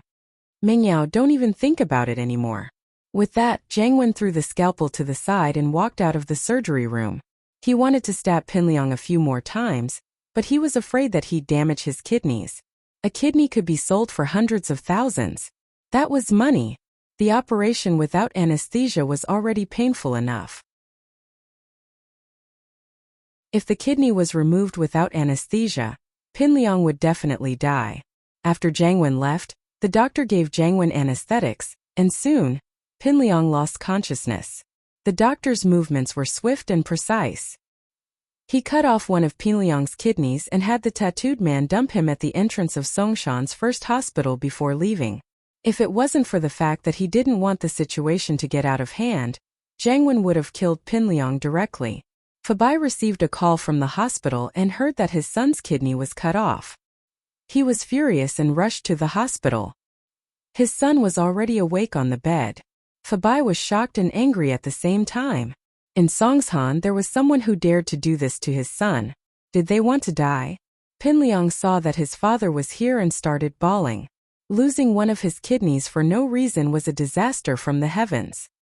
He knew that a person's health would be affected after losing his kidney. It was hard to say if he could still be a normal man in the future. He felt so wronged. Most importantly, he didn't know who did it. Dad, you have to avenge me. I lost a kidney for no reason, I'm so unlucky. Zhong Pingliang started sobbing. Who did it? Fuck, if I find out, I'll kill his whole family. Fabai was furious. Pinliang was his only son. How could he not be angry? I don't know. They pushed me to the operating table, gave me anesthetics and cut off my kidney. Pinliang cried. But the person who did the surgery said it was because of Meng Yao. He told me to stay away from her. Oh?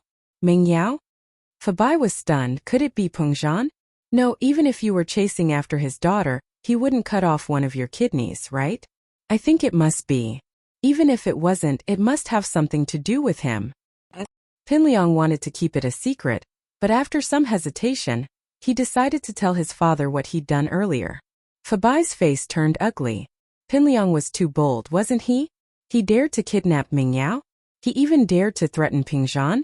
When Fabai heard that it was Peng Zhan who did it, he wanted to take revenge. But after listening to Pinliang's explanation, he fell into silence. After all, he was the one in the wrong. It was reasonable for Peng Zhan to take revenge. But this revenge was a little too cruel. It would be fine if it was just a beating and a broken leg, but it was a kidney that was cut off. Although he had made friends with Master Bing these few days, Fabai was no match for Peng Zhan with his own strength. Now, he could only discuss with Zihua and see if he could help him. After all, he was working for Zihua. He couldn't just ignore his son's kidney being cut off, could he? And so, Fabai left Pinliang in the hospital. In order to comfort his son, he told him to focus on the treatment. Losing a kidney was nothing. At least he wouldn't die. Pinliang naturally knew that losing a kidney wouldn't kill him, but he couldn't lose it for nothing. His body wouldn't be as strong as before, and he wouldn't even have the strength to pick up girls. This made Pinliang sad, but there was no point in being sad. Revenge was the most important thing now. Fabai and Zihua were in the honeymoon stage, so when Fabai called to ask for a meeting, Zihua gladly agreed. The location was set at the Floating Cloud Bar. Bro Zhong, why are you looking for me so early in the morning? Zihua stood up to welcome Fabai when he came to the bar. This was already giving Fabai enough face.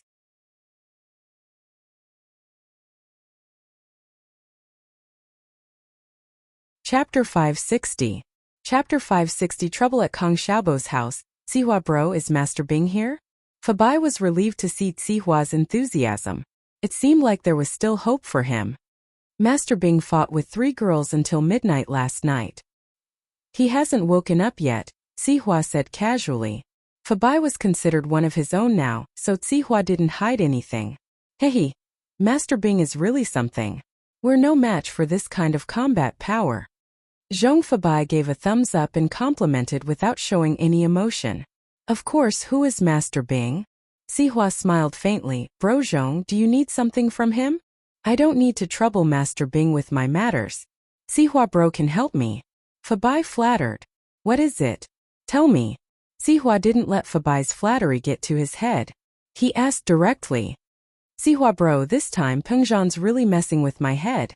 You have to get justice for me. Fabai sat in front of Zihua and said sternly, I'm Master Bing's man now. As the saying goes, you have to look at the master before you hit the dog. He's gone too far. Fabai's face darkened. Oh, what happened to Peng Zhan? Zihua asked faintly. My son Pinliang was only chasing after his daughter Meng Yao, but Peng Zhan cut off one of his kidneys. Wasn't Peng Zhan being too ruthless? He doesn't even put Zihua bro and Master Bing in his eyes. Fabai said angrily. Wait, what did you say? Cut off one of his kidneys? Zihua froze. If it was something else, it might be possible to say that Peng Zhan did it, but cutting off a kidney? Wasn't that a little too much? Moreover, Fabai's words reminded Zihua of another person. Are you sure it's Peng Zhan? Well, I don't have proof yet, but it's definitely him. Fabai cried. My son said that the person who cut off his kidney warned him to stay away from Pengzhan, or else he would kill him. This must be Pengzhan's doing. I see. Sihua nodded. All right, you can go back first. I'll discuss this with Master Bing when he wakes up. Sihua was a tactful man. Naturally, he wouldn't promise Zhong Fabai anything directly, even if Zhong Fabai was one of them now. Sihua bro, you can't just ignore this. Pengzhan has gone too far this time. Fabai saw that Sihua's attitude was neither warm nor cold, and he didn't express whether he was going to help or not. He wouldn't be a match for Pengzhan if Sihua didn't do anything. I understand. If this is really Pengzhan's doing, Master Bing will definitely help you. Sihua said faintly, implying that there was nothing he could do if it had nothing to do with Pengzhan. Master Bing had been eyeing Pengzhan's property for a long time. Even without Fabai, Master Bing would still want to deal with Pengzhan. He might as well do Pengzhan a favor. Alright, I'll go back and wait for Master Bing and Sihua bro's good news. Fabai knew that there was no point in saying anything now. He had to wait for Master Bing to wake up first. Something big had happened in Kong Xiaobo's house recently. Someone had come to cause trouble in their tea house. Kong Xiaobo had wanted to look for Lin Yi, but Lin Yi had gone to Yanjing. He didn't know if he was back yet, and Kong Xiaobo didn't want to disturb Lin Yi. He could only deal with it himself. Kung Fu was an intellectual.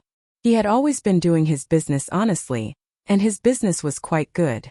So even if Kong Xiaobo's family wasn't rich, they were at least moderately well off. However, this tranquility was broken. Ever since a month ago, Kong Xiaobo's tea house opened a leisure club opposite their tea house. House Kang's tea house hadn't been peaceful for a long time. House Kang's tea house had been open for many years, and it was considered an old brand in this area. There were quite a lot of customers, and naturally, the new tea house didn't have as many customers as Kong Xiaobo's tea house.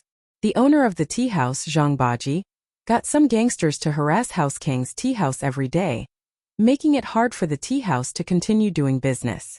Although House Kang's tea house was an old brand, it couldn't handle a group of red-haired, green-haired, and yellow-haired people making noise in the tea house every day. The tea house was an elegant place, and most of the people who went there were couples and businessmen. Who could stand these gangsters playing cards and gambling inside? But unfortunately, although these gangsters were making noise in the tea house, they didn't do anything else. Even if Kung Fu wanted to call the police, he couldn't do anything about it. They were customers and they came here to drink tea. It was just a pot of tea for a day. As for playing cards, the tea house originally provided free chess and card services. It was just that these people played too intensely, and their voices were a little too loud. To put it bluntly, they were customers. Don't care what they did, they were here to spend money. Therefore, even though Kung Fu knew that he had offended someone, he didn't have any temper. Seeing that the tea house's profits were declining day by day, Kung Fu couldn't do anything about it. The money these gangsters spent on tea wasn't even enough to cover their daily expenses. After a month, Kung Fu really couldn't take it anymore. He wanted to change the situation, but he didn't expect the other party to come looking for him. However, Zhang Baji didn't come alone. The person who came with him was a big shot in Songshan. Kung Fu also heard of this big shot's name. Seeing that he came with Zhang Baji, he knew what happened to his tea house previously. President Kong, we're in the same industry. Although we haven't met before, I've heard a lot about you. Zhang Baji came in and greeted Kung Fu enthusiastically. Come, let me introduce you to a friend. This is President Zhou from Tiandi Entertainment Company. This is his eldest son, Zhou Ruoguang, from our North District. If President Kong has any trouble in the future, you can look for him. We're iron friends. As he said that, Zhang Baji gave a thumbs up. Kung Fu couldn't help but frown. Isn't this an obvious threat? However, facing these people, Kung Fu didn't have any temper at all. He wasn't a kid anymore. He knew the rules of society. They were powerful, and it was obvious that they were bullying him. What could he do to them? President Zhou, President Zhang, may I know why the two of you are here? Are you here to drink tea, or to compare notes on business? Although Kung Fu was annoyed, he knew that he couldn't afford to offend these people. so he spoke in a neither servile nor overbearing manner.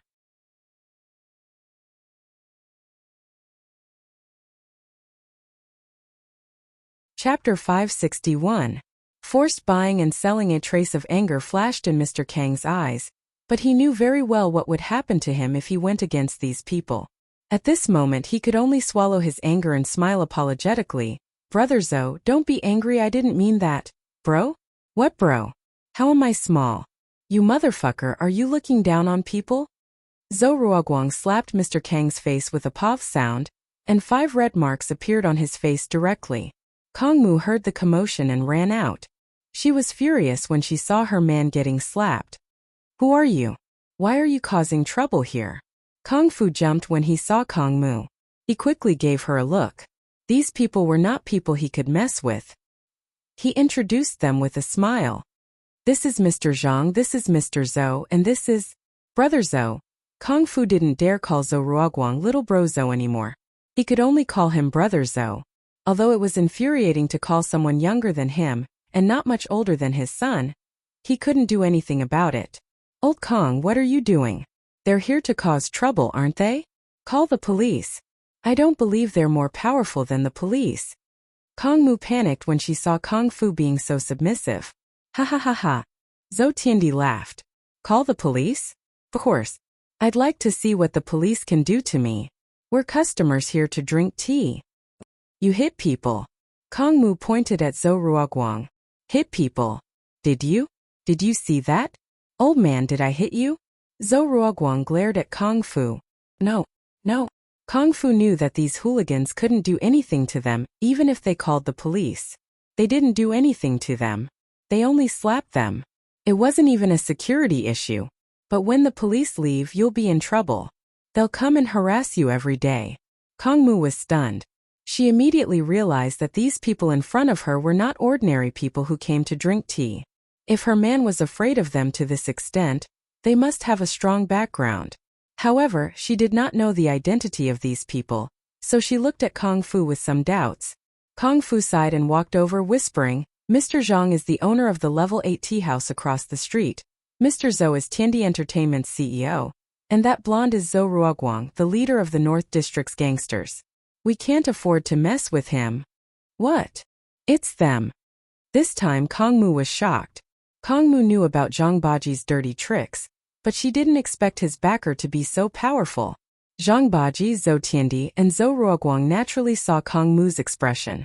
They knew that Kung Fu had told her about their identities. Zhang Baji said proudly, Boss Kong, I heard that your tea house is about to be sold due to poor management. I'm interested in taking over. Let's have a chat? Sold? Kung Fu froze. He saw Zhang Baji's expression and knew what he was up to. Wasn't this the real-life version of forced buying and selling? Although he felt uncomfortable, Kung Fu knew that his tea house would lose money if he continued to run it like this. He might as well sell it. He nodded, that's what I mean. How much do you want to take over, Mr. Zhang? Well, I don't know how much it is. Zhou bro, can you estimate it for me? Zhang Baji pretended to not know and looked at Zhou Tiandi. Kung Fu and Kongmu's hearts went cold. Zhang Baji owned a tea house. Did he know how much it was? Who was he trying to fool? But Zhang Baji's attitude was obviously telling Zhou Tiandi to set the price so that he wouldn't dare to bargain. I think that the retail houses on this street are around 10,000 per square meter. The ones above and below you are around 200 square meters. I'll give you a fixed price. Rounded up 2 million, Zhou Tiandi said faintly. What? Kung Fu looked at Zhou Tiandi stunned. The retail houses on this street were indeed 10,000 per square meter, but that was the floor space. His tea house was 200 square meters, and the floor space was close to 300 square meters. That was at least 7 or 8 million, and that was just the price of the house. The decorations, the tea set, and the precious tea leaves were all worth at least 1 million. There was once someone who wanted to buy the tea house and offered 4 million to Kung Fu, but he didn't budge. Zhou Tiandi was willing to sell half of it at once? Haha dad, this old thing is scared out of his wits by your price. I told you you're offering too much. This tea house is only worth 1 million at most. Zhou Ruoguang interrupted. Uncle Zhang runs a tea house, He knows the price. Am I right? If Master Zhou says it's worth, then it's worth it. Zhang Baji nodded and said, but since Zhou Bro has spoken, I can't just give that much. Let's go with 2 million. What do you think, Boss Kong? I have a title certificate for this house, and the floor space is 280 square meters. I'm still renovating. There was no way Kung Fu would sell the tea house for 2 million. He thought that if Zhang Baji offered 4 million yuan, he would sell it. But 2 million yuan was too much of a difference. His family lived in a tea house, and if he sold the tea house, he would have to buy a new house. Even if he didn't buy it in a good location in the city and bought it near Ningshi Road near the slums, it would still cost more than 8,000 per square meter. A house would cost more than 1 million. What was left with 2 million for a house? Would his family still be able to live? Who buys a house and renovates it? Zhou Ruoguang spoke again. Old man, are you stupid? Haven't you heard? The money spent on renovations is the compensation money. Who would buy a second-hand house and let you renovate it? Kung Fu was speechless from Zhou Ruoguang's words, but he didn't dare to refute. After all, Zhou Ruoguang was the leader of the gangsters, and he might start a fight if he wasn't careful. Kung Fu didn't dare to provoke him. I think it's settled. Since you said 280 square meters, then 280 it is. I'll give you 280,000. Zhang Baji's price was actually 4 million, but he asked someone to ask Kung Fu before, and he said that he wouldn't sell it for 4 million. Alright, since you won't sell it, then I can only think of a way to make you sell it. Zhang Baji naturally couldn't give Kung Fu 4 million because he had already given Zhou Qiandi 500,000 to settle this matter, and Zhou Qiandi promised to buy the tea house within 3 million.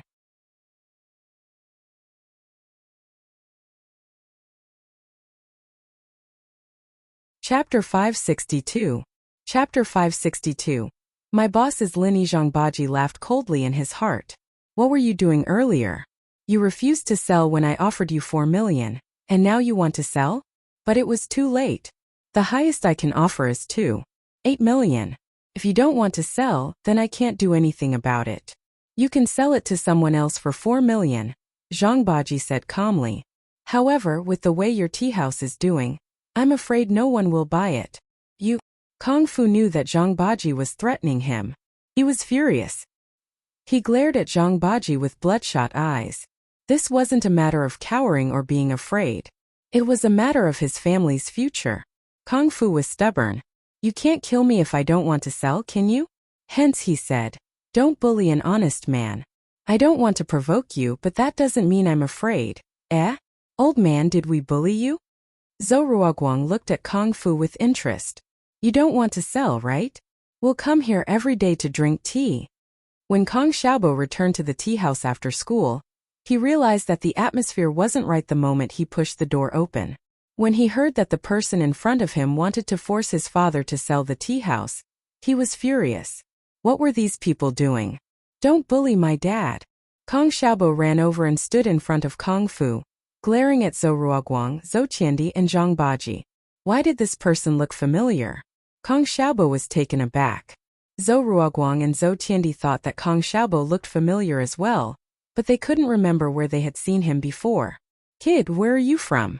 There's nothing for you to do here. Go back to your room and do your homework. Zhou Ruoguang mocked. He didn't care about Kong Xiaobo at all. Kong Xiaobo wanted to look for Lin Yi, but Lin Yi had gone out. He had no choice but to step forward. He couldn't let these people bully his father, could he? Kong Xiaobo had been with Lin Yi recently, so he wasn't as cowardly as before. He felt that he was a responsible man. I'm with Boss Lin. Where are you from? Xiaobo knew that Lin Yi was strong, but that was only limited to within the school. He didn't know if he could scare these people. Xiaobo, stop fooling around. Go back to your room and read. When Mr. Kong saw his son coming back from school and confronting these people, he was immediately frightened. He was afraid that his son was young and impetuous and would cause some trouble. Lin? Which Boss Lin? Zhou Ruoguang paused. He was just trying to make fun of Kong Xiaobo. He didn't know that Kong Xiaobo would actually come up with a Boss Lin. But after thinking about it, he realized that there wasn't a Boss Lin among the more powerful people in Songshan. Lin Boss Lin. Kong Xiaobo forced himself to say. He added, he just came to Songshan recently, and he's very powerful. I advise you not to mess with my boss. I'm his #1 follower. Wah! Ruoguang jumped up as if someone stepped on his tail the moment he heard Lin Yi's name. His face turned white as he turned to look at his old man Zhou Tiandi in fear. Lin Yi's name is Ruoguang. Zhou Tiandi was shocked as well. No way. Why was Lin Yi haunting her like a ghost? You can see his shadow everywhere you go? Why did he have a #1 follower? But Zhou Tiandi was a man of his word, and he kept his composure. Was the kid talking nonsense? He quickly took out his phone and called his son, Zhou Ruoming. If Lin Yi had a follower, Zhou Ruoming should know. No matter what, he had to make sure that the kid wasn't bluffing. If Lin Yi didn't have a follower, Zhou Tiandi would beat the hell out of Kong Xiaobo. Who told him to scare people? Zhou Tiandi almost lost his mind when he heard Lin Yi's name. Hey Ruoming, can I ask you something? Does boss Lin Yi have a follower? Zhou Tiandi didn't dare disrespect Lin Yi, so he called Lin Yi boss. He was afraid that the person in front of him had something to do with Lin Yi. Zhou Ruoming didn't know why his father was calling him, but he answered anyway. There's one Kong Xiaobo or something. He used to be a coward, but he got cocky after following Lin Kong. Zhou Tiandi heard Kong Fu call him Xiaobo. This kid in front of him was, without a doubt, Lin Yi's follower. Zhou Tiandi didn't know how he ended the call, but his face was filled with fear. In that moment, he finally remembered where he'd seen this Kong Xiaobo before. It was at the hospital. It was at the hospital when he had a conflict with Lin Yi. This Kong Xiaobo was there. Motherfucker. Zhou Tiandi turned around and kicked Zhang Baji in the chest, sending him sprawling on the ground. His head hit the foot of the table and blood flowed out, but Zhou Tiandi wasn't satisfied yet. He went up and gave Zhang Baji a good kick. On the other side, Zhou Ruoguang also reacted. He went up to Zhang Baji and started to fight. Zhou bro, Master Zhou, why are you hitting me? Zhang Baji was confused. What was wrong with the Zhou father and son? Why did they suddenly go crazy? Hitting you? You almost fucking killed me. Motherfucker, didn't you hear me? This guy has something to do with boss Lin Yi. How dare you do anything to him? Why didn't I kill you? Zhou Tiandi was pissed. Weren't you trying to harm him? Lin Yi was already pissed off by what he'd done recently, and now he came to bully his follower. Wasn't he looking for death? A few days ago, he bullied Tang Yun's brother's girlfriend, and Zhou Tiandi was worried. He didn't know if Lin Yi would come looking for trouble with him. He had just calmed down, and now he provoked Lin Yi's follower. Why was he so lucky? What kind of bad luck did he have to encounter? This sudden turn of events caused the Kong family's people to be dumbfounded. Kong Fu and Kong Mu looked at the furious Zhou father and son in shock.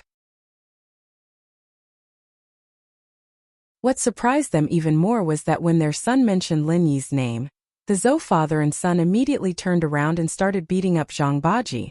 However, Kong Xiaobo finally understood that these two knew Lin Yi. Not only did they know Lin Yi, but they were also afraid of Lin Yi. Otherwise, they wouldn't be so angry. Zhou Tiandi and Zhou Ruoguang only stopped when Zhang Baji almost fainted. It wasn't because they were afraid of crippling Zhang Baji, but because they were tired. Both of them were big brothers, and fighting was usually done by their subordinates. They rarely fought long battles. The main purpose of their visit today was to scare Mr. Kong. They didn't expect to make a move.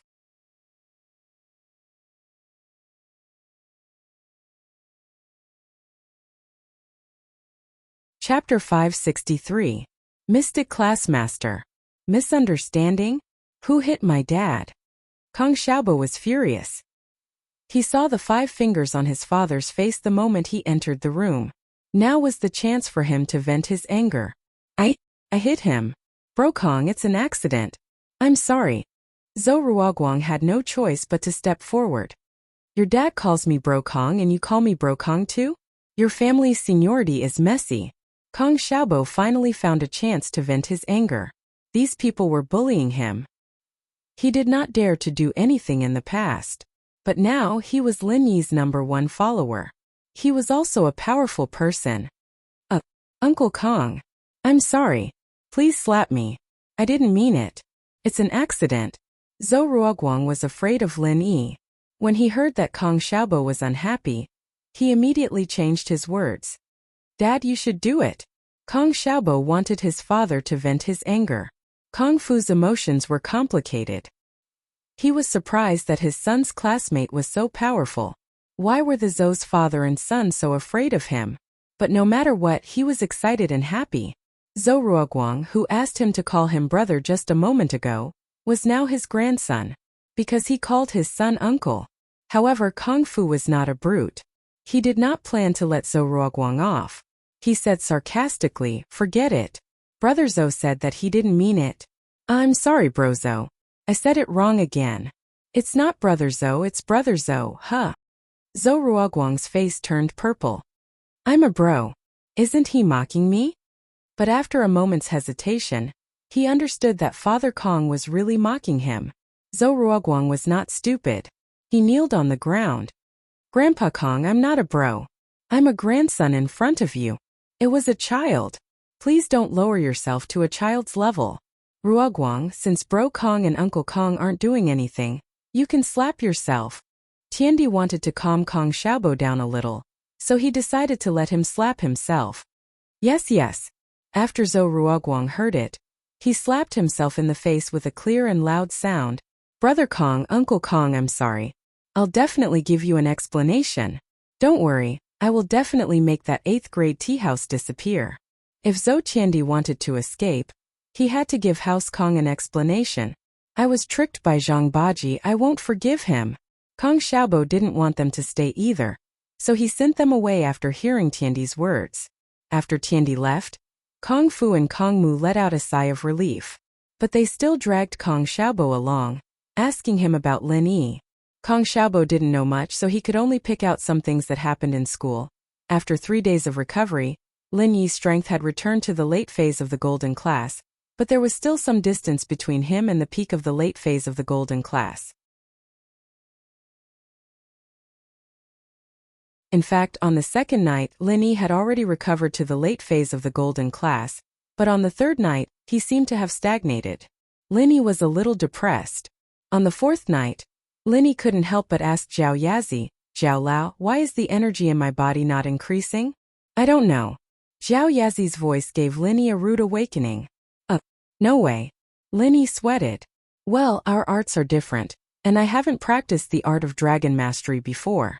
I can only answer some common questions, but I don't know about your progress and physical condition after practicing the art of dragon mastery," Zhao Yazi said straightforwardly. "All right, I'll practice it myself." Lin Yi knew that Zhao Yazi was telling the truth. It seemed like he had to find his way forward. Lin Yi sat cross-legged in the jade space as usual, silently channeling the chant of the art of dragon mastery. The energy in his body was immediately mobilized, as if it was responding to Lin Yi's art of dragon mastery. The energy flowed into Lin Yi's body at an unbelievable speed. But Lin Yi could feel the energy being absorbed, and he could feel the instant the energy entered his body. But the total amount of energy in his body didn't increase. This was what made Lin Yi depressed and confused. If it was like before, when the energy was saturated to a certain extent, then it wouldn't increase. Because once the energy was saturated, it wouldn't be absorbed anymore. But this time the situation was different. Although Lin Yi felt that the energy in his body was no longer increasing, the energy outside his body was still surging into his body. Luckily, the energy in the jade space was sufficient, and it didn't cost money. Otherwise, Lin Yi would die of heartache. The light absorption didn't increase, and it was a little depressing.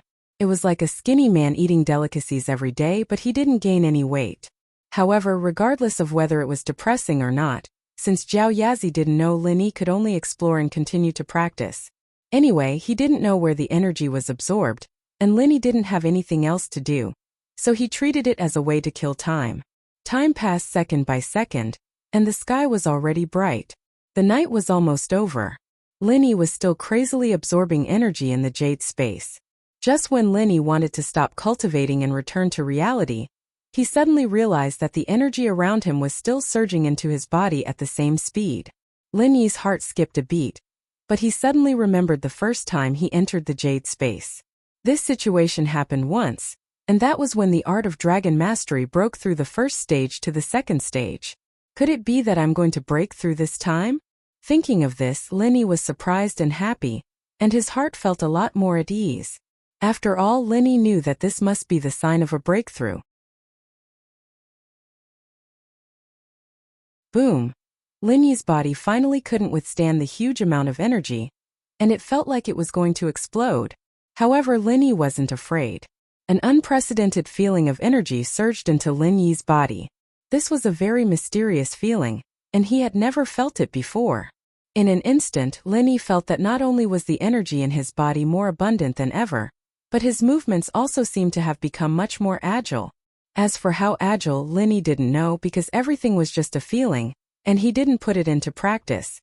So you're about to break through early stage mystic class, not bad. Zhao Yazi's voice rang. The physique of you humans determines that other than the level of your skills, there's also your own level. I forgot about this. You humans? Zhao Lao, are you not a human? Lin Yi was stunned.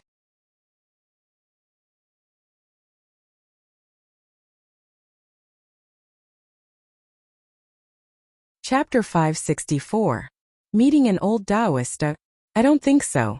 You look like a spirit. Lin Yi didn't know what kind of existence Zhao Yazi was.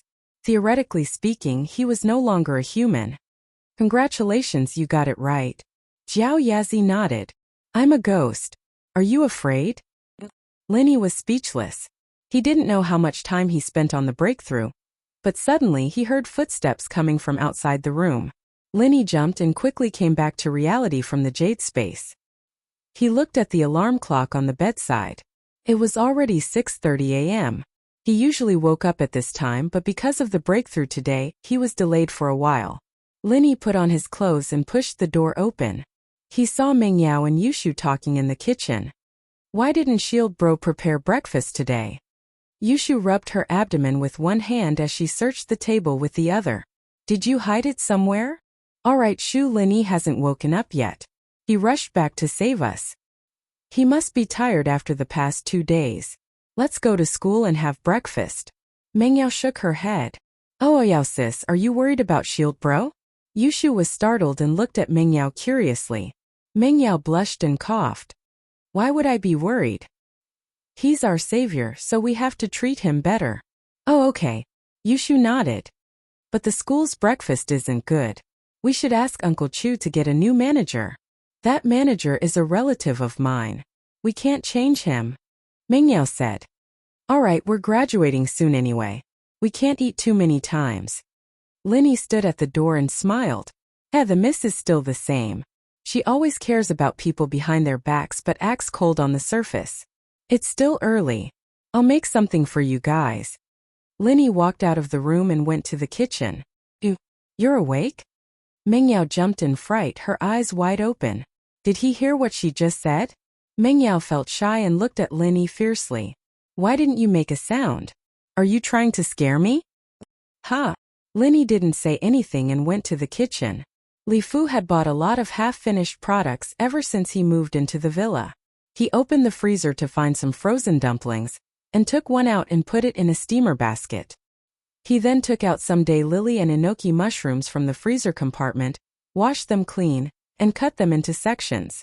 He then poured in some pepper oil, salt, sugar and chili, and stirred it all up, turning it into a delicious pickled vegetable.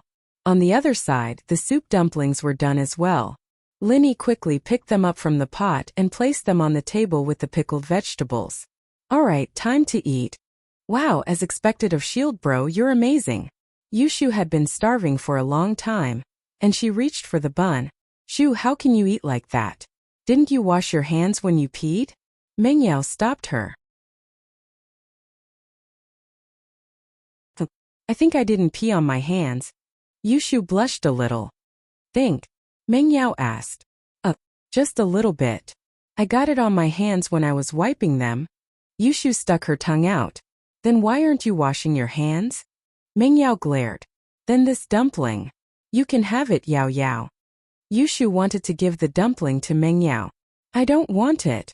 Meng Yao waved her hands. Shield Bro, this is for you. Yushu put the dumpling on Lin Yi's plate. Lin Yi was speechless. When Yushu came back from washing her hands, Lin Yi was still staring at the dumpling, speechless. It wasn't that Linny disliked Yushu. Quite the contrary, he was excited about it. Linny wasn't a prankster. He couldn't bring himself to do it, and he couldn't bring himself to eat it. Throw it away, Mengyao said as she looked at Linny. I'm not hungry, you guys eat, Linny said with a sigh. Living with Yushu meant that he had to bring out some courage.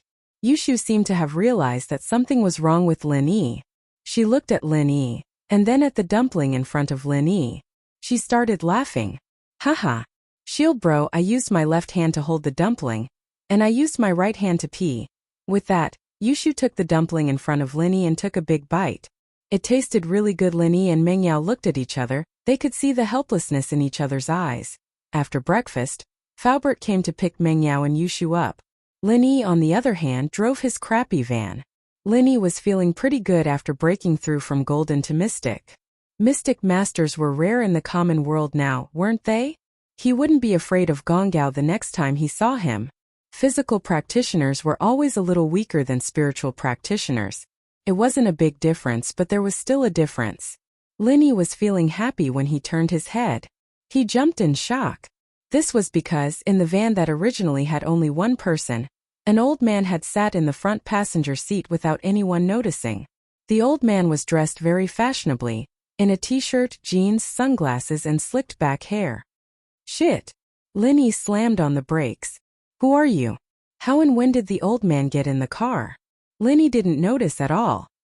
He was originally happy about his breakthrough to Mystic early phase, but his mood dropped to the bottom. I'm Monk Mo Kongwen. The old man nodded to Linny.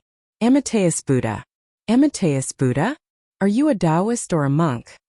Linny didn't understand. Who was this old man? Was he a master? However, Linny couldn't feel a single bit of energy coming from him. Neither. The old man shook his head. Then why do you call yourself a monk? Linny blinked. My surname is Monk, my name is Mo Kongwen, the old man said. Linny was speechless. The old man was obviously bullshitting. I don't know you. You can get out. Mister, you have too much hostility. It's a bad sign. The old man kept talking. Linny opened the door to the passenger seat and kicked the old man out. He started the car quickly and stepped on the gas pedal, speeding away. He was an old liar. Linny was just relieved when he heard someone knocking on the window. He turned his head and saw Mo Kongwen running outside the car. He even knocked on the window. Linny looked at the speed of the car and his eyes widened. 60 miles per hour. How did this old man keep up?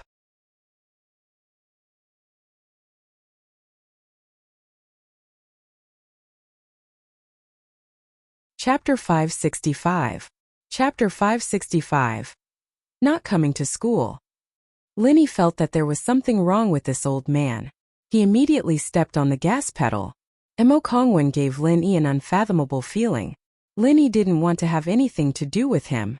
How could someone who could run this fast be an ordinary person? Although Linny was confident that he could reach this speed after reaching Mystic class, this old man didn't seem to have any strength at all. Linny drove the broken van like a sports car. In the blink of an eye, Mo Kongwen finally disappeared. Linny let out a sigh of relief. However, good things didn't last long. While Linny was waiting at a red light, a head popped out from the windshield, followed by a hand knocking on the windshield. Fuck. Linny was thankful that he was mentally strong. If it was someone else, they would have been scared to death by this old man. How did this guy get on top of his car? Did he get on top of his car the moment he sped up? Linny knew that he couldn't avoid it. He had no choice but to stop the car by the roadside and get out. As expected, he saw Mo Kongwen sitting on top of the car leisurely with half a chicken claw in his hand. Old man, what do you want? Do I know you? Linny felt that he was really unlucky. Why did he bump into someone like this? I don't know you, but my master asked me to come and see you. Mo Kongwen jumped down from the car. There's too much evil qi in your body. It's affecting your true qi. If you don't get rid of it in time, you'll be in big trouble. Linny frowned. Linny would have turned around and left if he heard this old man say this. However, after seeing this old man's terrifying speed and hearing him mention true qi, Linny felt that this old man was a little strange. You know about true qi? Of course, I also know that you're at the peak of the late phase of the golden class, and you're about to break through. However, there's too much murderous aura around you, and it'll affect the absorption of true qi. If you try to break through by force, you'll be heavily injured at best, and you'll die at worst, Mo Kongwen said slowly. Linny frowned again. How could this old man know about the golden class? But Linny laughed coldly in his heart when he heard him say that he was at the peak of the late phase of the golden class. He thought that Linny had some ability, but it seemed like he heard it from somewhere and used it to fool him. If it was before today, Linny might have believed him, but Linny had just reached the mystic class, so naturally, he wouldn't believe this old man's words. Oh, is that so? Linny asked faintly, but his hand suddenly moved and slapped at the old man. Of course, Linny didn't really want to do anything to this old man, but he wanted to use this opportunity to test the old man's depth. He wanted to see if he really had some ability, or if he was a complete liar.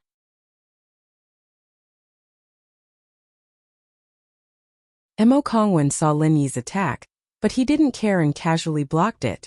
Then he gasped and looked at Linny in surprise. You broke through? You're at the early phase of the mystic class? Linny's heart skipped a beat. It was already amazing that this old man could easily resolve his attack, and he could even say his current level, which meant that this old man wasn't simple. Although Linny didn't use his full strength, it was impossible for him to resolve a mystic class master's attack so easily without the strength of a mystic class master.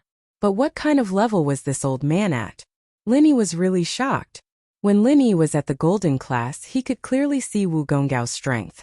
Now that Linny was already a mystic class master, he still couldn't see the old man's strength. Who are you? Thinking of this, Linny looked at the old man vigilantly. That's strange, you actually broke through and you're still fine.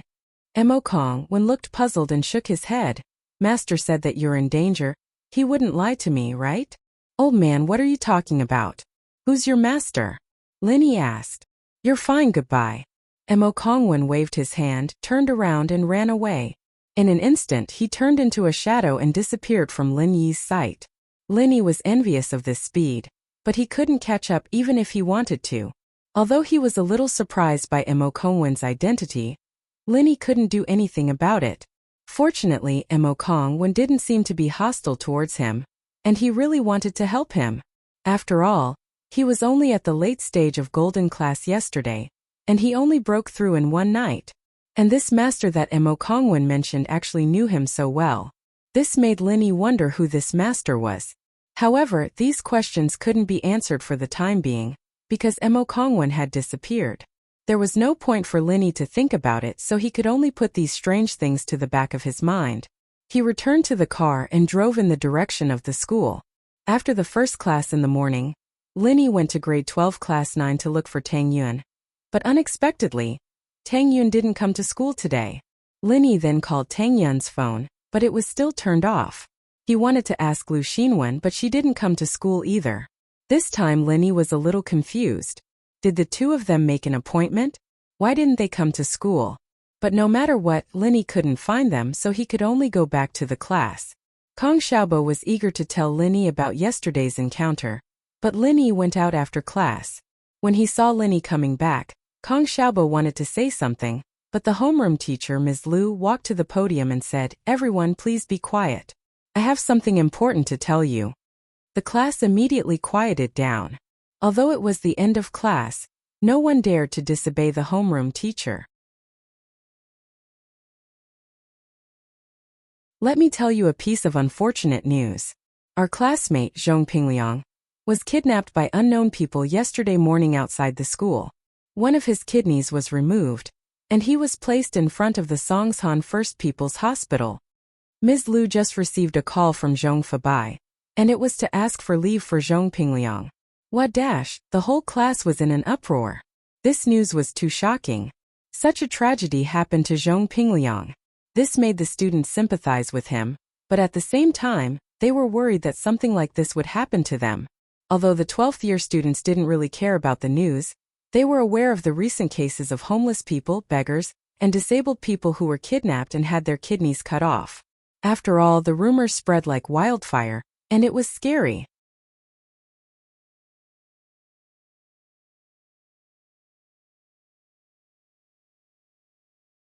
Chapter 566. Chapter 566. Making a deal. Iosis shield bro is so awesome. Zhong Pingliang's kidney was cut off. Yushu didn't expect Lin Yi to be so ruthless as to cut off one of Zhong Pingliang's kidneys. He didn't do it, did he? He wouldn't do such a thing, would he? Meng Yao was confused. After all, it was too cruel. She subconsciously thought that Lin Yi wasn't such a cruel person. Hehe. Who cares, Zhong Pingliang is done for. He won't harass Yao Sis anymore. Yushu didn't mind. From her point of view, Lin Yi should be more aggressive towards his enemies in order to chase them away. Not necessarily. I heard that losing a kidney doesn't kill him, right? Meng Yao frowned. I don't know about that. But I saw on the internet that losing a kidney means you can't have sex. I wonder if it's true? Yushu blinked and smiled evilly. Shu, don't say such dirty words. Meng Yao's face turned red as she lectured. No, I'm just saying the truth. I didn't say it, it's from the internet. Yushu felt wronged. Anyway, don't say it again. Girls who are so dirty won't be able to get married. Meng Yao said sternly. Oh, Yao Sis will take care of it. Buy one get one free. People will buy it even if it's dirty. Yushu didn't care. Didn't they say that all men like perverted girls? Meng Yao ignored her. Zhong Pingliang is out of danger now. He's receiving treatment at the hospital.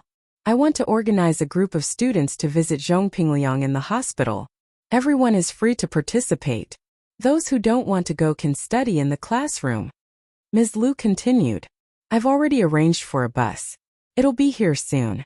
Those who want to go, prepare to go downstairs with me now. Zhong Pingliang wasn't very popular. He was one of the bad students in the class. Many serious students didn't even spare him a glance. However, Zhong Pingliang had organized a trip to the beach last time. This made him a lot more popular. Everyone was indebted to him. Now that he was in trouble, they couldn't miss him. Therefore, everyone put down the books in their hands and got up to go downstairs.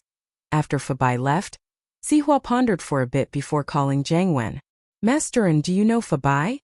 Sihua asked. Zhong Fabai? I don't know you mahjong players. Zhang Wen had just gotten rid of his love rival and was celebrating in the hotel.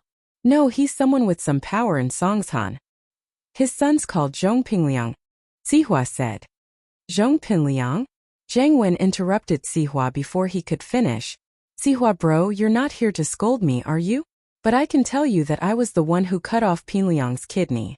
Zhang Wen's tone made Sihua pause. It seemed like Pinliang and Zhang Wen had quite a deep grudge. Young master, and that's not what I mean. Sihua, naturally, didn't want to offend Zhang Wen. Master, and but this Zhong Fabai came to me just now, asking for an explanation for his son. Oh, then what do you mean, Sihua bro? Zhang Wen asked faintly. I don't mind, but this Zhong Fabai is working for Master Bing now, so Master Bing has to ask about this. Sihua was in a difficult position. He didn't want to offend Zhang Wen. After all, Haosen was backed by the Firewolves. But he had to give an explanation for Fabai's situation. Oh, then let Master Bing come to me. I've been wanting to meet Master Bing anyway. Zhang Wen said nonchalantly. So be it. Even if it was Master Bing's dog, he would still do it. What else could he do? Would Master Bing become enemies with Haosen because of this? After all, the Firewolves weren't any weaker than the family of the person behind Master Bing. It was hard to say who would win if they really went against each other. Master, and you've misunderstood. Sihua was depressed. What was going on? He didn't know what Pinliang did to piss Zhang Wen off, but he had to act as a mediator. But it wasn't easy to mediate. He and Zhang Wen were working well together, and there was no need to ruin their relationship because of Pinliang. He could only ask, Master, and what kind of grudge do you have with Pinliang? Why did you have to do this? I'm not afraid to tell you. Zhang Wen didn't plan to hide it from Sihua. He told Sihua about the recording he heard from Lin Yi. He kidnapped my childhood sweetheart. How could I let him go? That's true. This Zhong Pinliang has gone too far. Sihua sighed. If what Zhang Wen said was true, then it wouldn't be too much to teach Pinliang a lesson. But now that the conflict had started, it wouldn't be easy to mediate. We need to give Zhong Fabai an explanation. Why don't we just hand Lin Yi over? This kid is obviously trying to provoke you. and use you to get rid of Pinliang. He's Meng Yao's bodyguard. Naturally, he wouldn't allow a bomb like Pinliang to be around Meng Yao. I know, but Linny is my informant. It's not good to hand him over like this, is it? Jiang Wen said faintly. I'll give you another 10% of our business. Can you give Zhong Fabai an explanation? Sihua gritted his teeth. The Zhong Fabai really was useful right now. He couldn't ignore him for now. Sihua had no choice but to come up with this plan. Deal. Let Zhong Fabai call me. Jiang Wen laughed in h's heart. What did Lin Yi's death have to do with him? He was just messing with Sihua a little. After knowing that Lin Yi was just a bodyguard, Jiang Wen didn't really put Lin Yi in his eyes anymore. He just wanted to use him to get some information about Meng Yao. Not long after, Fabai's call came. He asked directly, Masterin, how did my son offend you? Why did you do this? It seemed that Sihua didn't say much. He only told Fabai that it was Jiang Wen who did it. As for the specifics, he would ask Fabai himself. Fabai naturally had heard of Jiang Wen's name. He used to be one of Songshan's 4 young masters, and was now the leader of House and in Songshan. He had the firewolves behind him, so Fabai didn't make a fuss. He held back his anger and asked Jiang Wen why he did it. Jiang Wen had already made a deal with Sihua. He wasn't impatient at all. He told him the reason why he did it. What kind of person was Jiang Wen? One of Songshan's 4 young masters. How famous was he? His name was even more famous than Fabai's.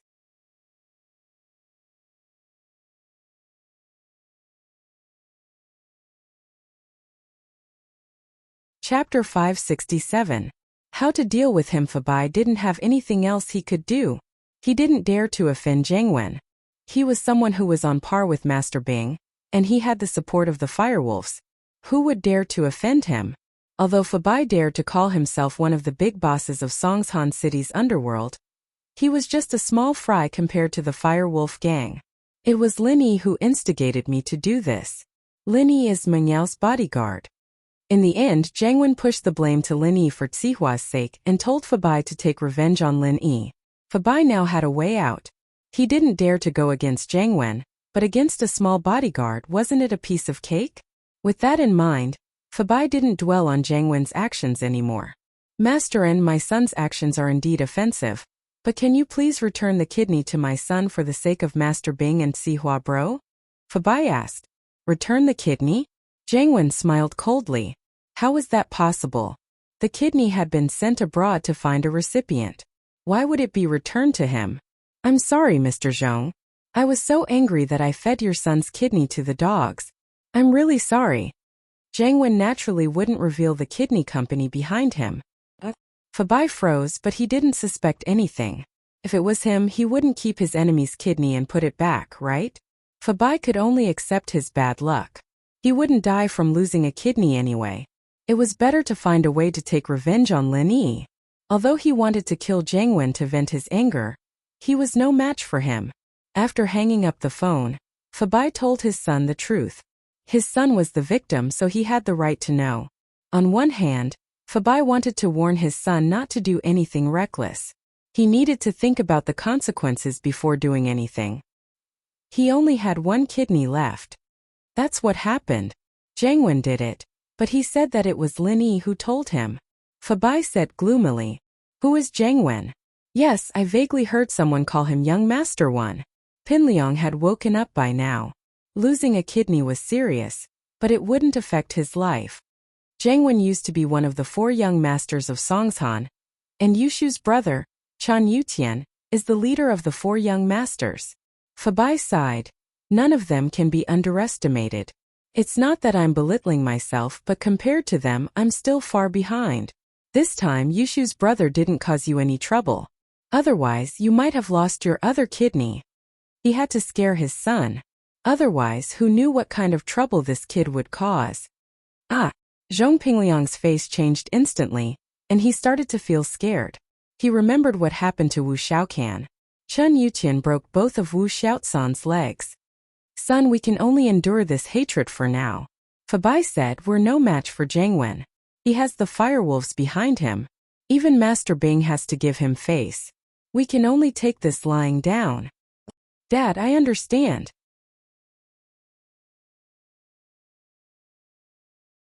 I won't use force, but I'll remember this. Pinliang gritted his teeth, and a sinister look flashed across his eyes. The day Naipeo returns from his training will be the day of Jiangwen's death.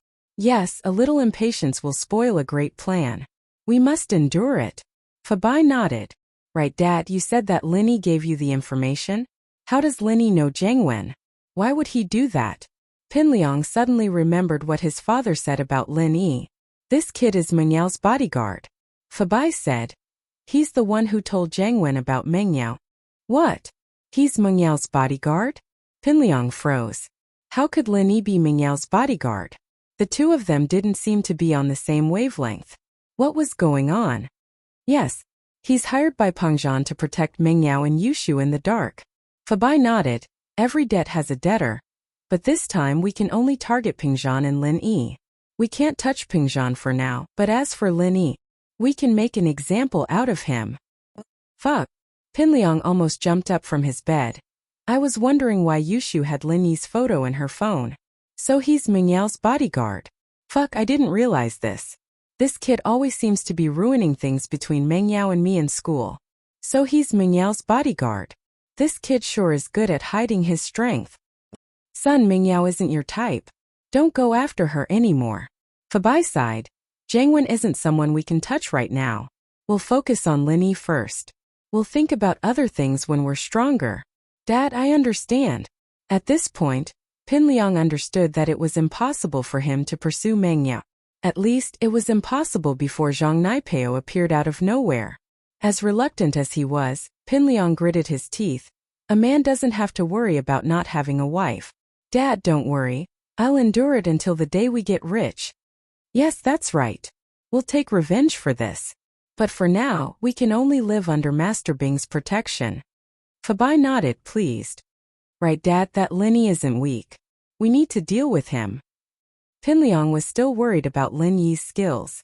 After all, Lin Yi had crippled Heibao bro. Don't worry, we'll need Master Bing's help to deal with him. We won't stand out. Fabai said, there's no rush. We need to gain Master Bing's trust first. I'll do a good job with the slums. Let Master Bing treat me as his right-hand man. That's the only way we can borrow his power. The slums? Pinliang's eyes lit up. Dad, I have an idea. I know how to deal with Lin Yi. Oh, what do you think? Fabai didn't expect his son to have an idea so soon. He was worried that his son wouldn't come up with another idiotic idea, would he? Luckily, he told him about it beforehand. Otherwise, he'd be in trouble again. Son, think before you act. Don't be impulsive.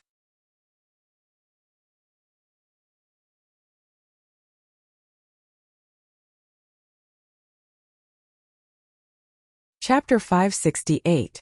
Chapter 568. Visiting Pinliang's words stunned Fabai. It was said that great emotions could change a person's personality and make an immature child grow up in an instant. However, he had never seen it with his own eyes. Seeing that Pinliang was much more mature and didn't sound like a child anymore, Fabai was very pleased. Son, I'm glad that you think like that. You didn't lose your kidney for nothing. I won't lose it for nothing. I won't let go of Jiangwen and Pengzhan. Pinliang shook his head. But for now, let's pick the weak ones first. Dad, aren't you going to demolish the slums? I know that Lin Yi's girlfriend lives in the slums. When you demolish the place, make things difficult for her family. Of course, it's best if you direct the conflict to Master Bing. Lin Yi will use Jiangwen to deal with me, so we'll use Master Bing to deal with Lin Yi. If anything happens, Lin Yi and Pengzhan's anger will only be directed at Master Bing, not us. And Fabai listened to his son's suggestion and nodded. That's a good idea, but if they don't stay in the slums, we won't be able to cause conflict, right? We can create conflict with this. For example, forcefully demolish their house, hehe. We can use a bulldozer and let Master Bing do it himself. Pinliang suggested. Okay, I'll try my best. Fabai hated Lin Yi as well. If he could use Master Bing to mess with him, he would be more than happy to do so. As he spoke, his phone rang. It was Pinliang's homeroom teacher. Thus, he quickly picked up the call. Hello, Teacher Lu. Oh, You organized a group of students to visit Pinliang? Thank you so much. Are you at the hospital already? Alright, come over. He's in room 418 of the 4th ward. After hanging up, Fabai said to Pinliang, your teacher and classmates are here to visit you. I'm going out for a smoke. Pinliang nodded and felt warmth in his heart. It seemed like his teacher and classmates didn't forget about him. The last time he treated them to a trip, he had repaid the favor. Otherwise, how miserable would it be if not a single classmate came to his hospital? He waited for a while, but the students didn't show up. It would take some time to get to the 4th hospital from the entrance. Pinliang picked up his iPad too and logged into the mobile reading base's website. He started reading a novel called Very Pure Very Flirtatious Prequel. This was a very YY school novel, and the main character in the novel was very powerful. It was super fun to step on people, and Pinliang had fallen in love with this novel. He kept fantasizing about being the main character in the novel, wondering when he'd be able to step on Linny and Jangwon like that. However, the more he read, the more depressed he became. Why did he feel like a supporting character in a novel who was stepped on? And so, Pinliang fantasized that this side character could get strong enough to take down the main character.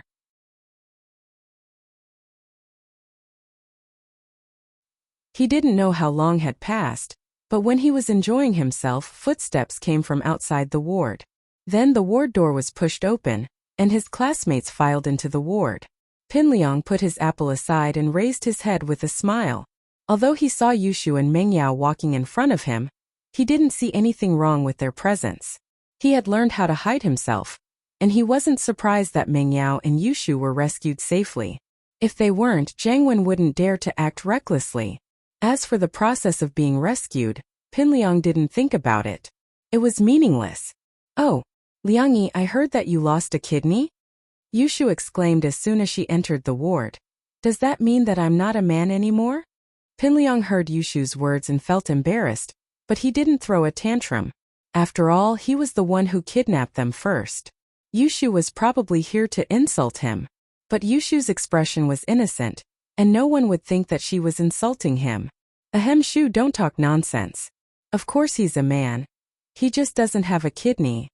Mengyao wanted to laugh, but she played along with Yushu's act for once. She hated Pinliang very much. Oh, I got it. Then he's not a complete man. Yushu nodded as she realized what Linny meant. Yushu and Mingyao's conversation made the students laugh. They couldn't help it. Although they sympathized with Pinliang, Yushu's words were too funny. Not a complete man? That was very ambiguous. Pinliang's face turned red, but he couldn't refute it. How could he? He was missing a kidney, so he wasn't a complete man. Yushu was right. Wow, Liangyi, isn't this an iPad too? I saw a news article about a guy selling his kidney to buy an iPad. You're not that guy, are you? Yushu looked at Pinliang, surprised. Pinliang was speechless. He wanted to smash the iPad on the spot. His family was rich, okay? Did he need to sell his kidney? It was cut off by someone, okay? Pinliang wanted to say that Yushu knew how he lost his kidney, but he couldn't say that. But he couldn't say that out loud. Wouldn't that be admitting that he'd kidnapped Mengyao and Yushu? He couldn't admit it. Admitting it was another matter. Pinliang wasn't an idiot. He could only let Yushu talk nonsense. At that moment, Ms. Liu came in, and Yushu stopped talking nonsense. She stood at the side with a smile, holding Mingyao's hand. Her eyes were full of curiosity. Shu, let's go. I don't feel good when I see him. Mengyao frowned. She didn't want to be too close to Pinliang. Okay, let's go. Yushu nodded. I just wanted to see what a person without a kidney looks like. He looks normal. It's nothing, right? Mengyao shook her head, and the two walked out hand in hand.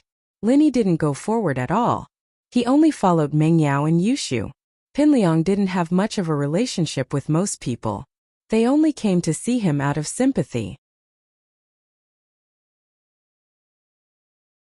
Now that they were done, they were ready to go back to school. After all, the 12th grade was very tight. Many people had to go back to study.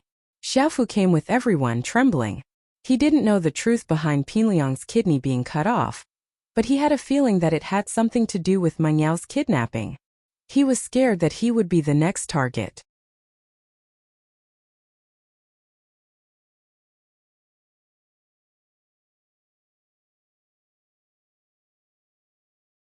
Chapter 569.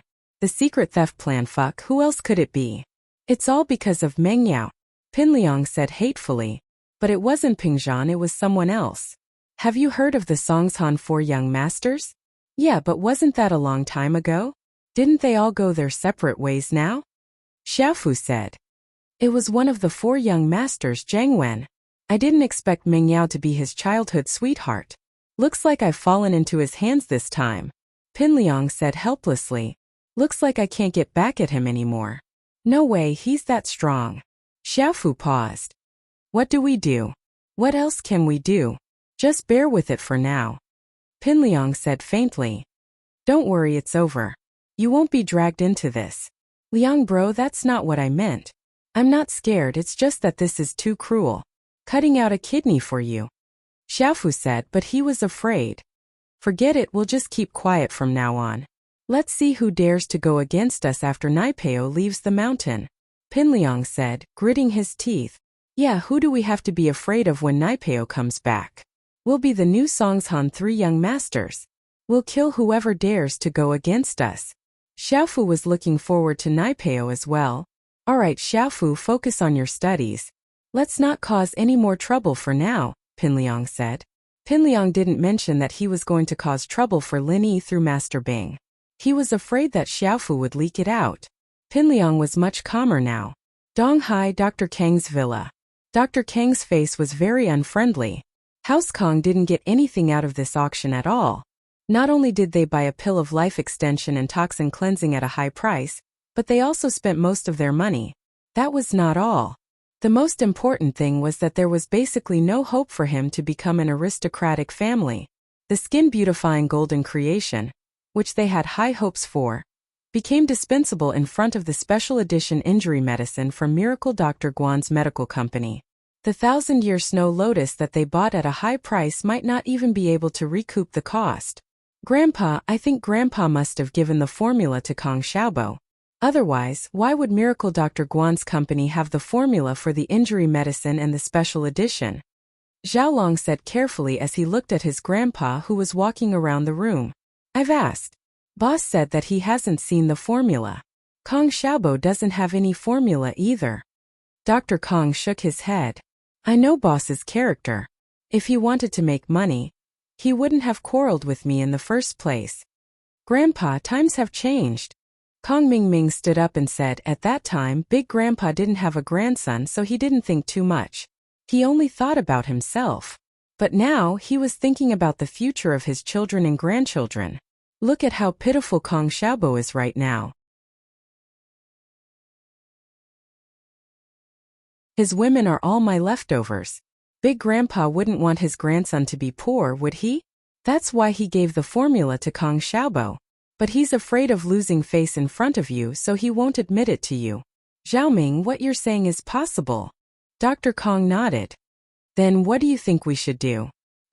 Kong Mingming was a sinister person himself, so it wasn't a problem for him to think of sinister things. But it was a bit hard for him to come up with a plan. Grandpa, I think we should get to the bottom of this. First, we need to see how they got the formula, and second, we need to get the formula for the pill of life extension and toxin cleansing, Xiaolong said. Of course, we can't stop researching the formula for the pill of life extension and toxin cleansing. If we can make this pill, there's still hope for us to become a noble house. Of course, but we don't have our own people there. How are we supposed to get to the bottom of this? Dr. Kong nodded. Grandpa, didn't I tell you? There's a powerful person in our house, Xiaolong said as he looked at Kong Mingming. Dr. Kong paused, remembering what Xiaolong said in Yanjing. He nodded. Xiaolong, tell me your plan. Xiaoming, I have a serious mission for you, Xiaolong said seriously, looking at Kong Mingming. Ah, me? What mission? Kong Mingming was getting goosebumps from Xiaolong's stare. He didn't know what he wanted. Hidong Guan Shuamin's granddaughter Guan Xian. What do you think? Can you complete this mission? Xiaolong asked, looking at Kong Mingming. Ah, Hidong girls. Kong Mingming paused, then smiled. I can't say for other things, but I'm pretty good at hitting on girls. That's my forte, just leave it to me. Dr. Kong didn't know whether to laugh or cry at Kong Mingming's words. But this grandson of his wasn't completely useless. He really had to let him handle these side tasks. Guan Shuamin's granddaughter isn't that bad. Unlike the girls you play around with. You'll have to put in more effort, Xiaolong said. According to my research, this Guan Xian became a nurse in the hospital after graduating from medical school. But she's pretty pure. I don't think she's had a boyfriend before, so this type of girl has a pure heart. It's not easy to get her, but once you get her, she'll be completely loyal to you. If you ask her to help you with some secrets, she'll be more than willing to help you. Ah, big bro, I didn't know you were this good. You know how girls think. Kong Mingming was quite surprised. He didn't think that his big bro, who'd never had a girlfriend, would know so much about women. This is just theoretical knowledge, and you're the one who's put it into practice. So we still have to rely on you for this. If you get the recipe, you'll have done a great job, Xiaolong said. All right, big bro, I don't have much talent in management, but I'm confident in doing things like this. Just send me out for these kinds of things in the future. It'll be a piece of cake for me. Kong Mingming had always been worried about not having a chance to show off his skills, and now he had a chance. After finalizing the plan, the Kong family discussed the analysis of the Pill of Life Extension and Toxin Cleansing's formula. Xiaolong, based on the current situation, this Pill of Life Extension and Toxin Cleansing is different from the previous one, be it in terms of color or taste. Dr. Kong said, could it be that we got it wrong last time? That the one we brought back was just dog shit?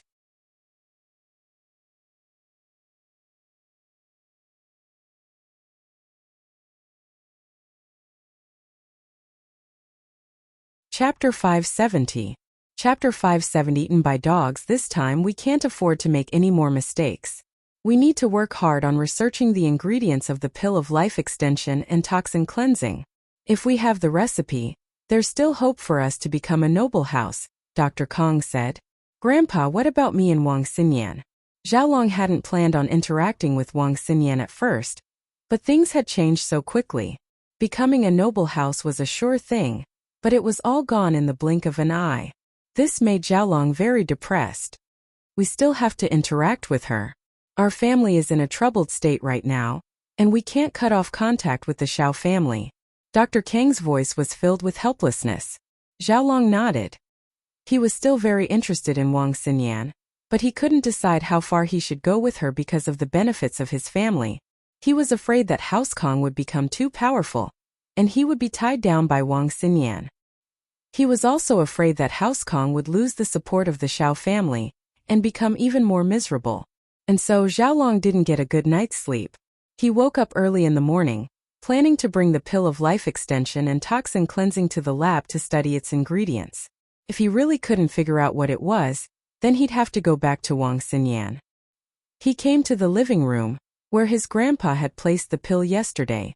Xiaolong was just about to reach for it when he realized that the box with the pill was open. The Pill of Life Extension and Toxin Cleansing inside had disappeared without a trace. Oh no! Where was the Pill of Life Extension and Toxin Cleansing? Grandpa? Xiaolong yelped in fright. This was over 400 million. It wasn't a joke. Xiaolong's voice alerted Dr. Kong, Kong Guifeng, Kong Cuipu, and Kong Mingming. They all rushed to the living room and looked at the empty box on the coffee table, their mouths agape. Why is it gone? Who touched the Pill of Life Extension and Toxin Cleansing? Dr. Kang's first thought was that someone in his family had secretly stolen the Pill of Life Extension and Toxin Cleansing, so his expression immediately darkened. Everyone was stunned, but they shook their heads. They were all members of the Kong family. Although Kong Guifeng and Kong Cuipu had some conflicts in the dark, it was still a personal grudge. How could they dare to disrupt the family's affairs? Dog fur. Kong Mingming's sharp eyes suddenly noticed a few strands of dog fur beside the box containing the Pill of Life Extension and Toxin Cleansing. Where's the shepherd dog? Dr. Kong was stunned and frowned. Could it be that his dog had taken it away? Previously, because he had been researching dog poop, he had left the German shepherd dog at home. Later on, he realized that dog poop was useless, so he didn't bother with it and just casually kept it at home.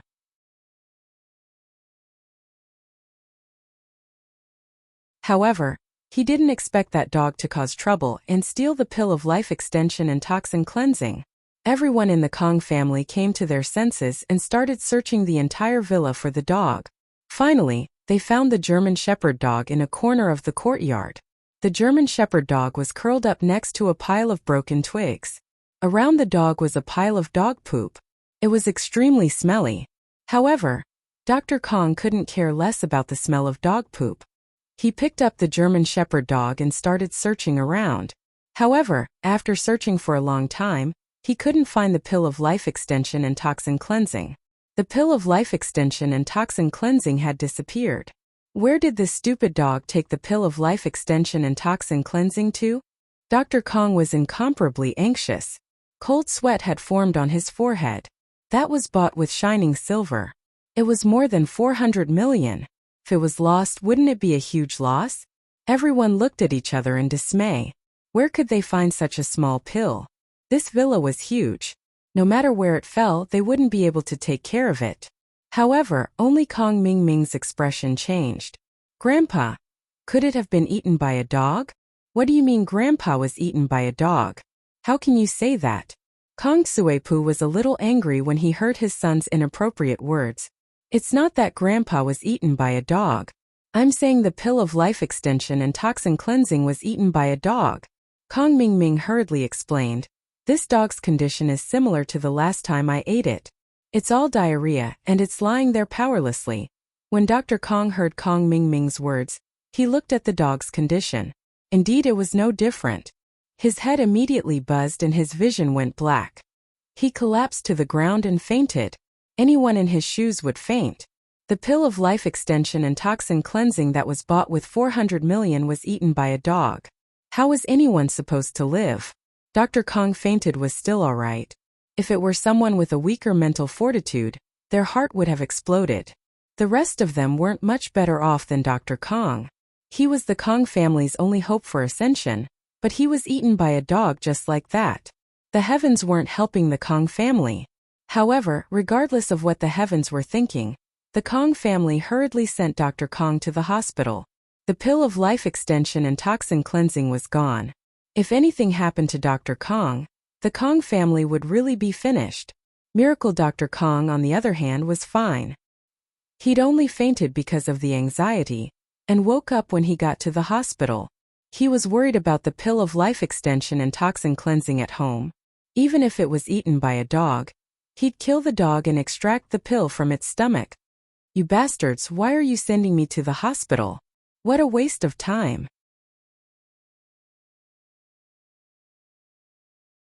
Why don't you open up the dog's stomach and see if there's any pill inside? Dr. Kong was furious.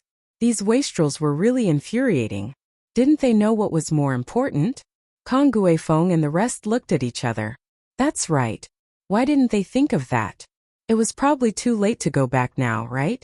The dog had already digested the pill of life extension and toxin cleansing.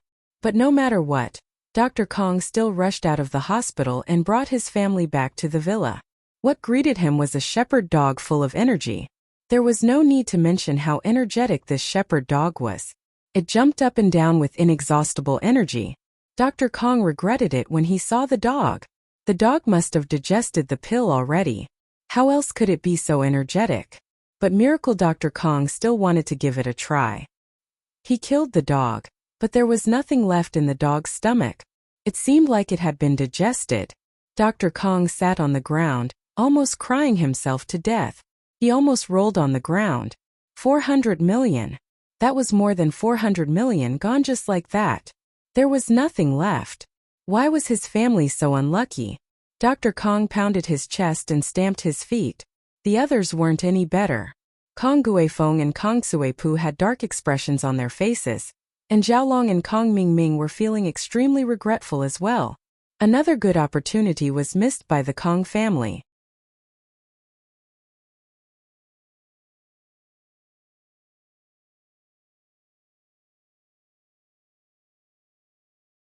Chapter 571. Dr. Kong almost died. Yes. Let's eat dog meat. Dr. Kong perked up. Xiaoming's idea is still the best. Since the dog ate the pill of life extension and toxin cleansing, let's eat the dog. It should have some effect, right? The rest of the Kong family felt that it made sense. So the Kong family quickly cooked the dog meat. The dog was really strong, and the whole family ate it for an entire night before the dog meat was all gone. Everyone wanted to extend their lifespan, and while ensuring that Miracle Dr. Kong had enough to eat, the others all fought to eat as well. In the end, they had to force themselves to eat, waiting for a miracle to happen. However, their idea was good, but the actual result was sad. On the second day, other than everyone eating too much and shitting more than usual, there was no effect at all. The dog meat was basically wasted. Dr. Kang's heart ached. What an eventful time. Wasn't the Kong family's bad luck a little too much? His heart was bleeding. He had worked so hard to save up 400 million yuan, and now it was gone just like that. Grandpa, since the dog ate the pill of life extension and toxin cleansing, he probably couldn't digest it completely, right? There might even be some pill of life extension and toxin cleansing in the dog poop. Why don't I try eating some dog poop? Kong Mingming's brain worked. Since the dog meat had no effect, he turned his attention to the dog poop. Dr. Kong heard Kong Mingming's words and felt that it made sense. There might really be some pill of life extension and toxin cleansing in the dog poop. If he let Kong Mingming eat it, Kong Mingming might just get lucky again. So Dr. Kong gritted his teeth and said, "I'll eat it. You already ate it last time. Let me try it this time." There wasn't a lot of dog poop, so everyone coveted it. However, since Dr. Kong had spoken, the descendants of the Kong family could only give this precious opportunity to eat dog poop to Dr. Kong. This time, the dog poop was much smellier than usual. However, in order to prolong his life, Dr. Kong had no choice but to bite the bullet and eat it. He was almost suffocated to death by the smell of the dog poop. If he hadn't gritted his teeth and endured, he might have vomited it out. But this time Dr. Kong was disappointed again. Not only was he disappointed, but he almost lost his life. After eating the dog poop, he started to vomit and have diarrhea, but there was no detoxification. After 2 to 3 days, Dr. Kong was almost dehydrated. When the Kong family saw that things couldn't go on like this, they quickly sent Old Man Kong to the hospital. After a checkup, it was confirmed that he had food poisoning. The doctor said that if he had come 2 days later, the old man would have died. The Kangs were puzzled at first. How could they be poisoned by eating dog poop? But when Dr. Kong woke up, his words woke them up.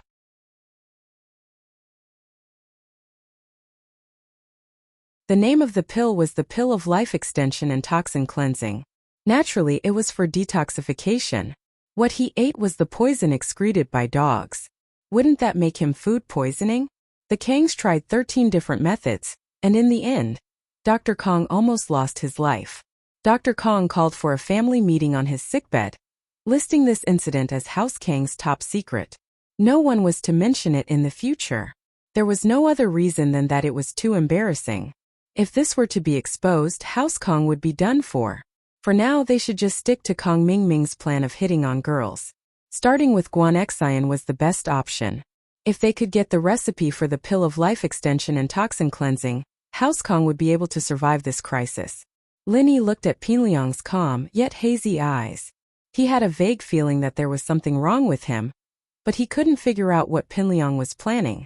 Intuition told Linny that Pinliang would definitely take revenge, but he didn't know if the target would be House Chu or Jiang Wen. On the way back to school, Linny and Kong Xiaobo sat together. Kong Xiaobo didn't hide his joy at all. Pinliang, that little bastard, finally got his comeuppance. Let's see if he can still jump around after losing one of his kidneys. What's wrong with Tang Yin? Why didn't she come to school today? Do you have Xiaofan's phone number? Can you ask? Linny was worried about Tang Yin. He hadn't seen her for a few days and he missed her. He didn't know why Tang Yin was avoiding him. Was there a misunderstanding? Oh, today. The slums are being demolished. They said that they're here to discuss the compensation. They want everyone to stay.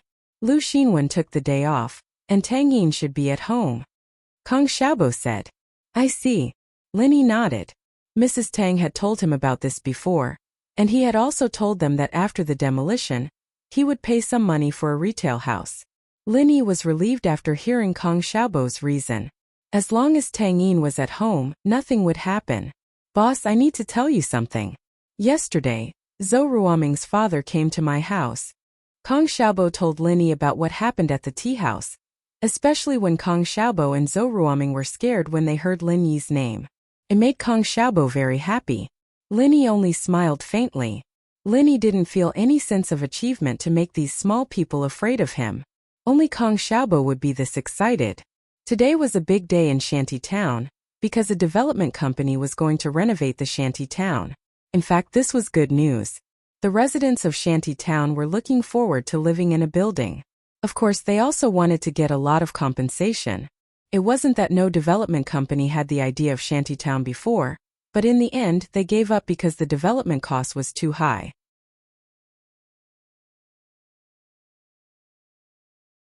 The development company was responsible for the compensation and relocation of the relocated residents. However, Shantytown was different from the general old city reconstruction. Although the houses in Shantytown were dilapidated, due to historical reasons, the area of each house was not small. In addition to the house, each house also had a bicycle shed, a warehouse, and a straw shed. These all had housing certificates. When the demolition was carried out, they also had to pay compensation according to the area. In this way, in addition to the house, each house had a shed or warehouse that was a few hundred meters wide. How much would it cost to demolish them? Even if they gave 3 to 5 houses, it wouldn't be enough. In such a situation, which development company dared to develop it?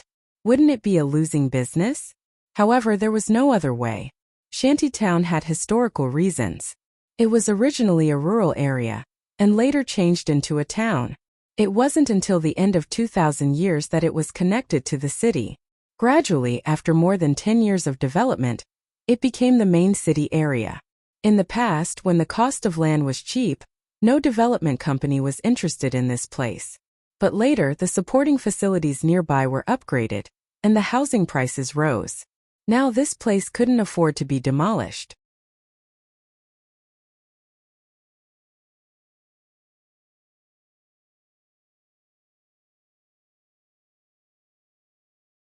Chapter 572.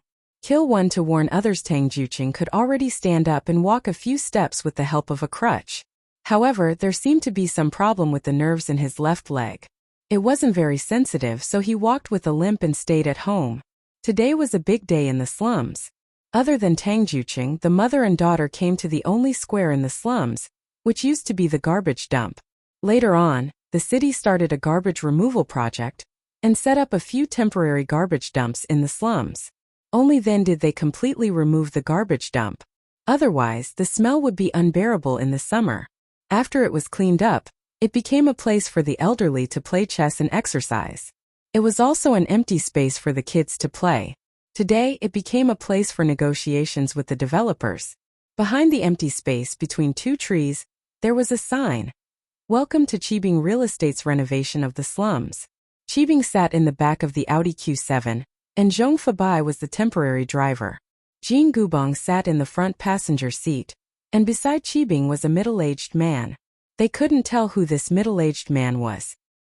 He suddenly appeared next to Qibing early in the morning. Qibing didn't introduce him, and the middle-aged man didn't say much either. However, Fabai and Jin Gubong guessed that this man was Qibing's bodyguard. It was just that he wasn't here for the past few days. Behind the Audi Q7 was a black van with Zhong Fabai's underlings sitting in it. They were the thugs in charge of the negotiation. Their purpose was to teach those disobedient residents a lesson. The car stopped near the empty space, and Qibing saw the sign on the square with one glance. He felt very satisfied.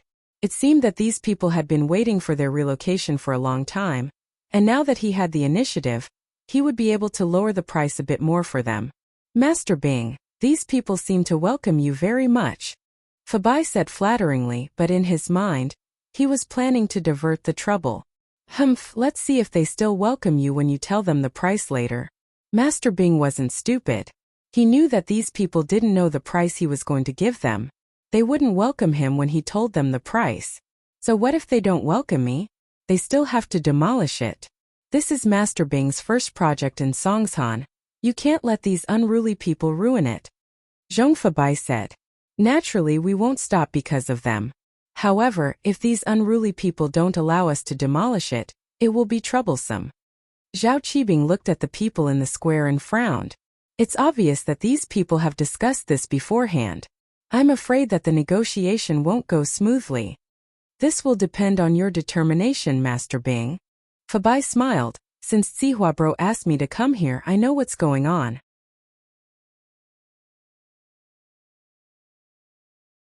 I do have some tricks up my sleeves, but Master Bing, you have to give me a limit. No matter how big the problem is, can I take responsibility? As long as we don't kill these people, we'll be fine, Master Bing said calmly. In Master Bing's eyes, the residents of the slums were like ants. He didn't believe that they could cause any trouble. With Master Bing here, things will be much easier. Fabai patted his chest and said, Master Bing, just watch. I'm the best at dealing with these unruly people. If it doesn't work, we'll just use the bulldozer and scare them to death. Yes, as long as they don't kill anyone, anything is fine. Master Bing nodded. But it's best if you kill one to warn the others. I'm afraid that I won't be able to suppress it if it causes too much of a commotion. But injuring or crippling one or two is still an accident, right? Understood. Fabai nodded. Master Bing, let's see if there are any troublemakers later. It'll be easier after we get rid of them. That's what I meant, but old Zhong, don't you think you have too few people? Looking at the slums in the square, Zhao Qibing felt that Fabai's men might not be able to intimidate these people. Of course he wasn't afraid himself, but he was afraid that something might happen. That's why he asked his father for this master. Not to mention the hundreds of people in the square, even if there were more, he would be fine. But it would be too much of a problem if he asked his bodyguards to deal with these people. Master Bing, these are just the workers who came with us. There's still the bulldozer and the trenching machine behind them.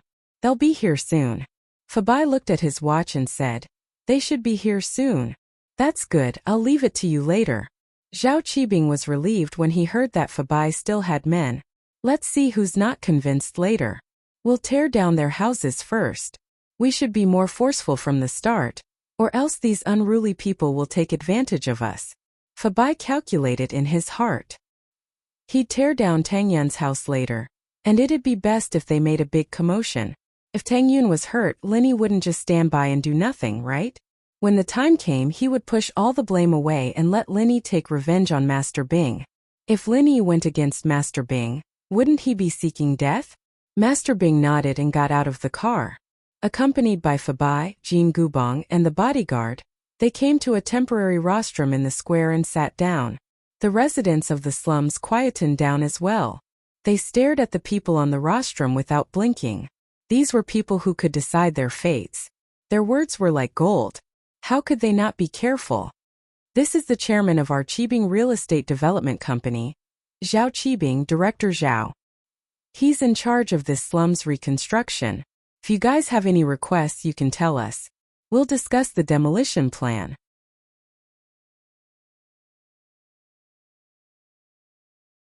Fabai remembered Zhao Qibing's words. Kill one to warn 100.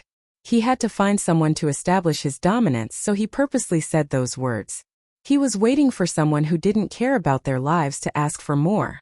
Then he'd teach them a lesson so that they wouldn't dare to ask for more.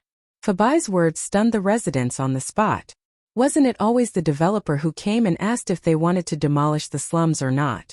Why was it a negotiation this time? Could it be that the developer this time had a conscience and was prepared to bring some benefits to the slums? So the residents started to think, but no one dared to step out first. After all, no one knew if the developer was telling the truth or not.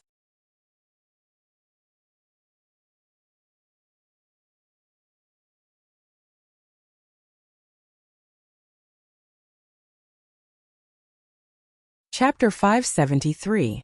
Kill one to warn others. They came to the slums early in the morning. Master Bing hadn't eaten yet, and his stomach was growling. Fabai was attentive and stood beside Master Bing. So he heard the growling and found a chance to get on Master Bing's good side. Master Bing was hungry as well, so he nodded. Let's eat something first then. The slums residents, who had been waiting for a long time, were dumbfounded. Why did these big bosses just come and leave like that? They were waiting to talk about the price and now they were going to eat? What was the meaning of this? But they didn't dare to ask. They watched as Master Bing and the others left. Qibing and the others were about to get into the car to eat when he heard someone call his name. Master Bing, wait for me. Qibing turned around and froze. He recognized the person immediately. You're Li Erlin, right? It's me. Erlin was overjoyed. He didn't think that Master Bing would still recognize him after all this time. Master Bing, I've missed you so much. Don't you know that I've lost my purpose in life after you left? I can't live without boss. I feel so empty. Qibing had spent a few days in Songshan during middle school, so he got to know the tyrant of the school, Li Erlin. Qibing was rich and he had bodyguards at school. Erlin wasn't an idiot who only knew how to fight. He could tell that Qibing's family wasn't ordinary, and he could get some benefits from Qibing. And so, he volunteered to be Qibing's follower. Qibing had bodyguards that wanted to send him to school, but bodyguards couldn't go to school. Having a follower in school was a great thing, and so Qibing was very happy that Erlin had joined him. He didn't mistreat him, and Erlin got quite a lot of benefits from Qibing as well. Who would have thought that Qibing wouldn't even stay for 2 months before transferring schools? Li Erlin was quite troubled. He'd thought that he'd be the young master's follower for a long time, and that he'd be able to find a better future in the future. But the young master had already transferred schools. Qibing had the ability to transfer schools, but Erlin didn't. He could only stay in his old school obediently. But Zhao Qibing was quite comfortable using Erlin, so he didn't mind Erlin calling him after he left. Qibing had contacted Li Erlin before coming back to Songshan, but this was the first time they'd met, and Li Erlin looked a little different than before. Oh, let's go get something to eat. Qibing nodded and introduced Li Erlin to Fabai and the others. This is Li Erlin, my follower from Songshan. He lives in the slums too, you can ask him about the demolition. Fabai looked down on Li Erlin before, but when he heard that he was Zhao Qibing's follower, he immediately became respectful. After all, he wasn't Zhao Qibing's follower yet. He was only working for Zhao Qibing now, not the core of the organization.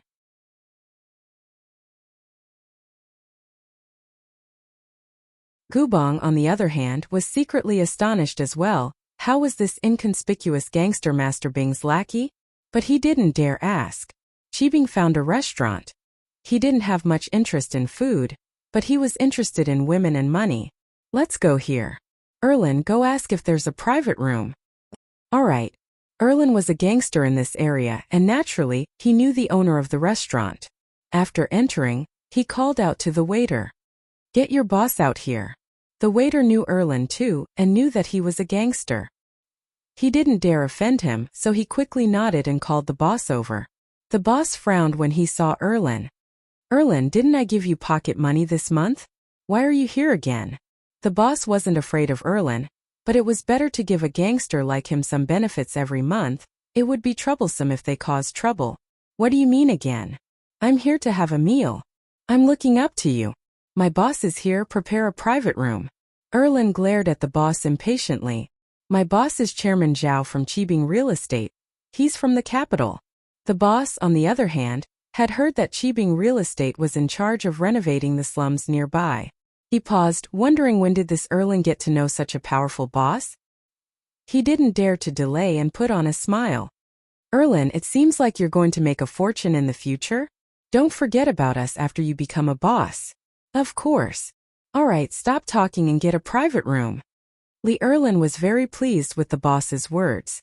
He was also thinking that since Master Bing had come here to start a company as his former follower, could he also get a job for himself and let him be the boss of a company? The boss personally sent Master Bing and the others to the private room. He didn't know Master Bing, but he had seen Zhong Fabai before. Which restaurant owner didn't know Zhong Fabai? Seeing how respectful Zhong Fabai was to the young man, the boss knew that Master Bing wasn't someone to be trifled with. Soon the dishes were placed on the table. Zhao Qibing ate some and asked Erlin, I told you that I'm going to develop the slums. Did you ask around? What's the situation like now? The relocated households have already discussed it. They want 3,000 yuan per square meter as compensation. Li Erlin said, they're asking for too much. That's bullsh *T. 3,000. Zhao Qibing laughed coldly. The price of a house here is only 10,000, and they want 3,000? That's right. If it were up to me, they'd be asking for more than 1,000. Erland said, Master Bing, I've asked around. There's no one with a powerful background in the slums. They're all small fries. Just do whatever you want, it'll be fine. That's good. Zhao Qibing nodded and turned to Fabai. If that's the case, demolish a few houses for me today. Demolish the house of the troublemaker first. Let's see if they'll still dare to be cocky after that.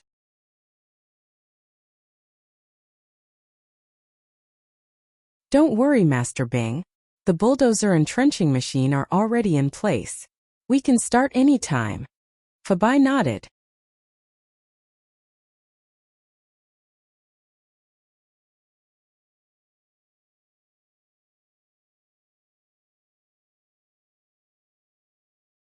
Chapter 574. Chapter 574. Incho? How pretty is she? Master Bing's eyes lit up, but he maintained a calm expression. He had passed the age where he couldn't move when he saw a woman. Although he was lustful, he had good taste. He had played with many women over the years, and some of them were exquisite. But the more he did it, the more Master Bing developed aesthetic fatigue. Now, he was only interested in girls, especially virgins. That was his favorite. Tang Yuan, have you heard of her?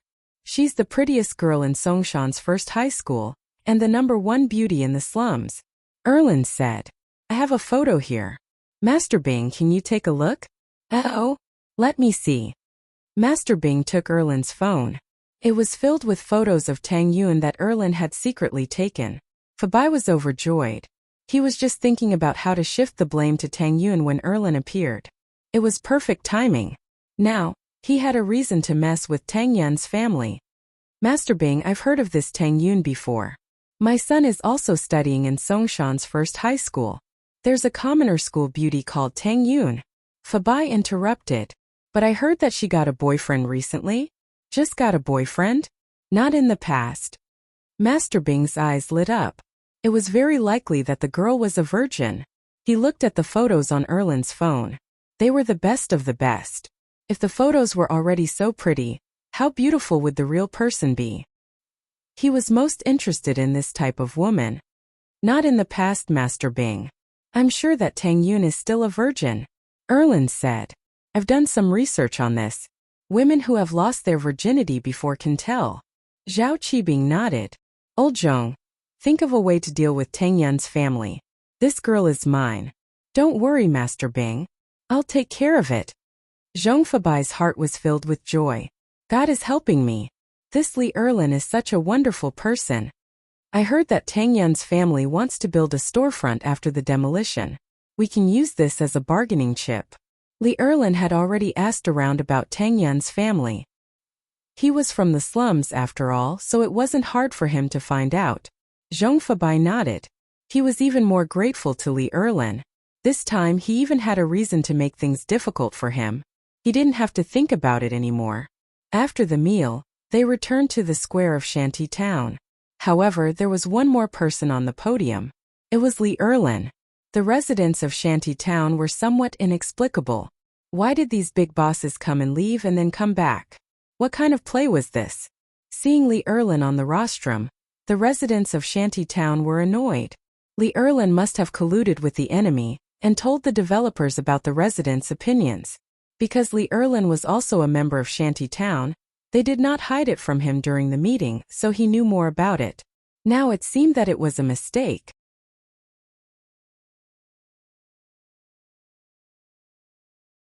This brat was indeed a bad seed. He actually became a spy. Have you finished discussing? If you haven't, then let me talk about the compensation rules of Qibing real estate. Fabai cleared his throat and looked at the crowd. The compensation for every square meter is 800. After the house is built, we can give the returning residents a discount. The returning residents can enjoy a 20% discount, but the storefront and the garage are excluded. 800? The residents of Shanty Town were unhappy and started to clamor. How high are the housing prices now? How are we supposed to buy a house with 800? The housing prices here are already 10,000, and it's still 8,000 after a 20% discount. We will calculate the size of the sheds and the warehouse. Adding all of these together, It shouldn't be a problem for your family to buy a small house of 30 to 40 square meters, Fabai said indifferently. Okay, if there are no more problems, let's sign the agreement. Everyone was a little dumbfounded. The amount of compensation they agreed on was 3,000, but the bottom line was 2,000. With such a sum of money, they could buy a decent big house elsewhere. However, they didn't expect the developer to only give 800. Wasn't the difference a little too big? The most disappointed person was Mrs. Tang. Her house was small, and she didn't have a warehouse or shed. She just wanted to buy a storefront and start a barbecue business with the money that Linny gave her. But the returning residents didn't get a discount when buying a storefront. What kind of logic was this? We're not going to demolish it. What kind of compensation is this? If we demolish it, we won't have a place to live. Don't you guys agree? Someone started to clamor. Since someone had started it, there were more people who were dissatisfied. They all expressed their disagreement. This kind of compensation was too little. 3,000, not 1 cent less. We won't move if it's less. You guys can build wherever you want. Lee Erlin, are you colluding with them? You traitor. How dare you betray a shanty town? We're all on the first floor. Why don't we get a discount when buying a storefront? If that's the case, then we might as well not move. Mrs. Tang couldn't help but ask. She didn't have much of an opinion on the compensation. Even if they gave 2,000, it wouldn't be more than 10,000. Mrs. Tang didn't want to speak up at first. After all, it wasn't suitable for a woman to speak up in a situation like this. But since everyone started to speak up, she didn't care anymore. However, Zhong Fabai pointed at her the moment she opened her mouth. You want a storefront? Then come over here. Mrs. Tang blinked. She didn't hear anything from Zhong Fabai's tone. Could it be that he wanted to give her a discount? Mrs. Tang was tempted and wanted to walk over. Tang Yun was a little scared. Mom, don't go.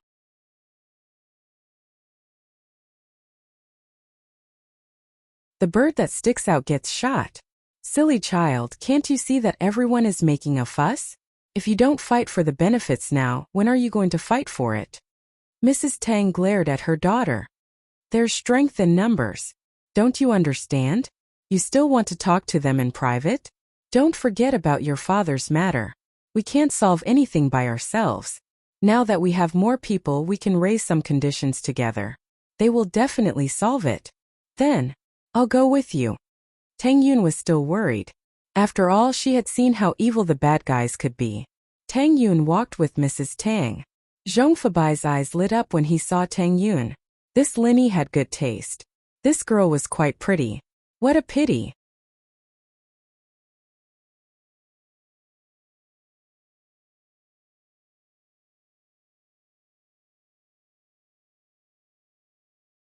Chapter 575. Chapter 575 House Tang's Tragedy. You want a retail store, right? Master Bing has the final say on this. Why don't you talk to him? Fabai purposely pushed Mrs. Tang towards Zhao Qibing. Master Bing, what do you think? We want a storefront, is it possible? Mrs. Tang looked at Zhao Qibing worriedly. Qibing was obviously the one in charge, and he looked a little gloomy. Mrs. Tang didn't dare to look at him. Retail store. Master Bing didn't look at Mrs. Tang but looked at Tang Yun with a lecherous gaze. I can give you the retail store. It's up to you. What? How? Mrs. Tang was taken aback. She didn't expect Master Bing to say this. Not only could he give her a retail store, he could even give her the retail store for free? What kind of logic was this? Was there such a good person in the world? It wasn't possible. This is your daughter, right? Zhao Qibing looked at Tang Yun with a lecherous gaze. I need a female secretary here. Let her follow me. Let's not talk about one retail store. I can even give you 2. Mrs. Tang was taken aback. She understood what Zhao Qibing meant. He had his eyes on her daughter. But was it worth it to trade her daughter for a retail store? Linny didn't want his daughter anymore. It wouldn't be bad if his daughter followed Zhao Qibing. But would his words count? Tang Yun looked at her mother angrily. It was obvious that Zhao Qibing's conditions had moved her mother. But how could Tang Yun like Zhao Qibing? How could she agree to his conditions? Tang Yun pulled her mother's hand. Mom, let's go back. We don't want the retail store anymore. Mrs. Tang knew her daughter's personality. If it was someone she didn't like, she would never agree. She was as stubborn as a cow. It was useless to force her. The thing with Lin Yi was that she liked Lin Yi. But this Zhao Qibing was obviously playing around with her. If he really wanted Tang Yun to be his girlfriend, he wouldn't have made her his secretary. Let's go. Tang Yun turned around. She hated Zhao Qibing. Go? You can come and go as you please? Li Erlin suddenly jumped out and stood in front of the mother and daughter. I say, Tang Yun, it's your fortune that Master Bing has his eyes on you. Don't refuse a toast only to be forced to drink a forfeit. You'll lose everything if you cause a ruckus. Li Erlin, you traitor. Get out of my way. Tang Yun held her head high. This Zhao Qibing obviously didn't have good intentions. How could she continue talking to them? Although Lin Yi didn't want him, he couldn't humiliate himself, right? Become someone's toy? She would rather be Lin Yi's mistress. Tang Yun, right? I'm not afraid to tell you that there's no woman I can't get my hands on. If you know what's good for you and follow me, then you'll have a good life. Your family will have a store and a house, but if you don't follow me, then you'll have to bear the consequences. Zhao Qibing laughed coldly and made a bold statement.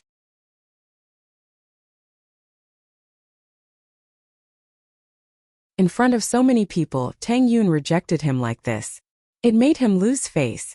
In the provincial capital, as long as Master Bing beckoned with his finger, many beauties would throw themselves into his arms.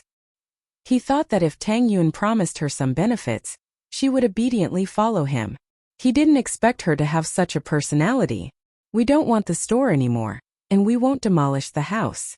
We'll live in the old house, okay? What else can you do? Tang Yun's personality was like this. She would rather give up the house than let others bully her. Not demolishing the house? That's not up to you. Zhao Qibing wanted to make an example out of Tang Yun. He couldn't find a target yet, so he decided to use Tang Yun's house as an example. He looked at Zhong Fabai. Fabai nodded and stood up, walking out of the square with Li Erlin. Mrs. Tang looked at her daughter helplessly. With this, the negotiation had come to an impasse. It was impossible to back out now. She didn't want the store anymore. She pulled her daughter and wanted to walk back. Did I say you could leave? Jean Gubong said coldly. Zhong Fabai and Li Erlin were gone, so it was his turn to speak. Can't we leave if we don't demolish the house? Tang Yun glared at Jean Gubong. Let them go. They'll regret it later, Zhao Qibing said faintly, but his tone was firm. He could already hear the sound of the bulldozer and trenching machine. Tang Yun and her daughter were confused. Why would they regret it later? But since they could go back now, they didn't want to stay here any longer. Mrs. Tang pulled Tang Yun home. She wanted to go back and discuss with Tang Yun. They couldn't just let it go like this, could they? What would they do if they gave up the store? Their dream of opening a barbecue shop was shattered. The two of them were near their house when they saw a trenching machine extending its arm, smashing towards their house. The bulldozers behind them roared as they pushed into the Tang family's courtyard, flattening all the fences in front of the door. Dad! Old Tang! Tang Yun and her mother screamed at the same time and ran back to their house. They didn't expect Zhao Qibing to send people to demolish their house. But Tang Juqing was still in the house. What should they do? Tang Yun ignored the danger and rushed into the house while Mrs. Tang went to stop the excavator from demolishing the house. At this moment the beams were all destroyed. They didn't know if Tang Juqing was injured or not. He wouldn't be able to get out without help. What are you doing? My dad is still inside. Stop! Tang Yun yelled at the driver as she ran. However, Li Erlin, who was sitting next to the trenching machine driver, had a fierce look in his eyes. He said to the trenching machine driver, "Continue to dismantle it. She is lying." Master Bing said that he will take responsibility if anything happens. The driver nodded and continued to operate the machine.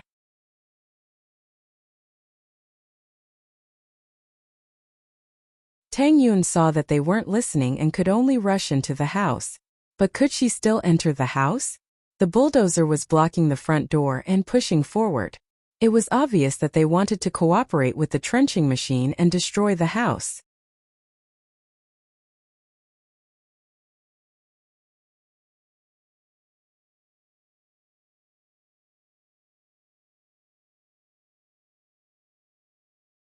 Chapter 576.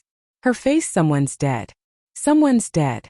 Mrs. Tang saw that her daughter was smashed and rushed over like a madwoman. She didn't know how her husband was doing, and now her daughter was smashed. What should she do? The trencher and bulldozer drivers were dumbfounded and didn't dare to continue. After all, they were hired by Zhong Fabai. Zhong Fabai and Master Bing could handle the demolition. But if someone was killed, they wouldn't be able to get away with it. Zhong Fabai froze as well. He didn't think that Tang Yun would be so bold as to rush into the house. Did she want to die? Qibing, Jin Gubong, and the bodyguards were here to watch the commotion, but Mrs. Tang's scream of "someone's dead" shocked them as well. Zhao Qibing frowned when he saw the disfigured Tang Yun lying in a pool of blood. He cursed in his heart. Such a beautiful girl was killed just like that? Even if she wasn't dead, she wasn't pretty anymore. What a pity. Let's go. We'll come back in a few days. Seeing that someone was injured, Zhao Qibing knew that he couldn't continue the discussion today. However, he had achieved his goal of killing one as a warning to the others. After today's scene, these people wouldn't be able to ask for an exorbitant price the next time they came to discuss the issue of relocation. Don't go. Everyone, hurry up and stop them. We don't know what happened to Ian. They can't leave, they're murderers.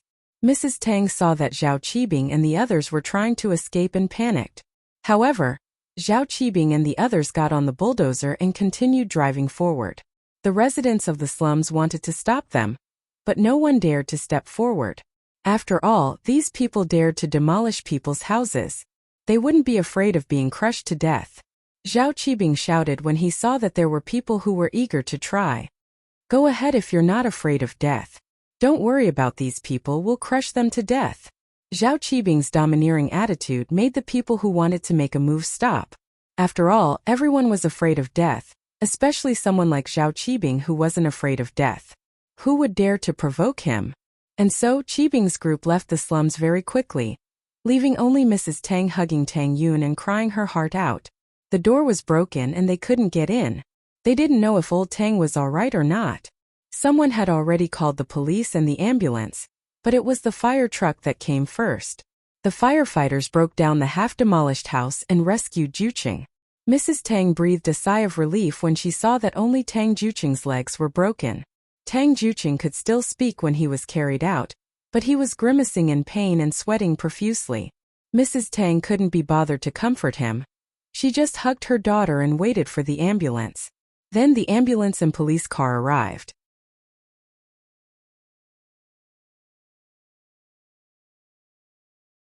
Mrs. Tang quickly carried her daughter into the ambulance, and Tang Juqing was also carried into the other ambulance. The two ambulances sped towards the hospital. After the group left, Qibing gave the bulldozer and trench digger a sum of money and told them to leave first. The two were scared and ran after taking the money. Qibing, on the other hand, wasn't scared at all. If anything happened, he could just push the blame onto the two drivers. Uncle Zhu, follow them and create an accident. Kill them, Qibing whispered to the middle-aged bodyguard beside him after the two drivers left. Yes, Master Bing. The middle-aged man called Uncle Zhu didn't say anything else. He turned around and chased after the two drivers.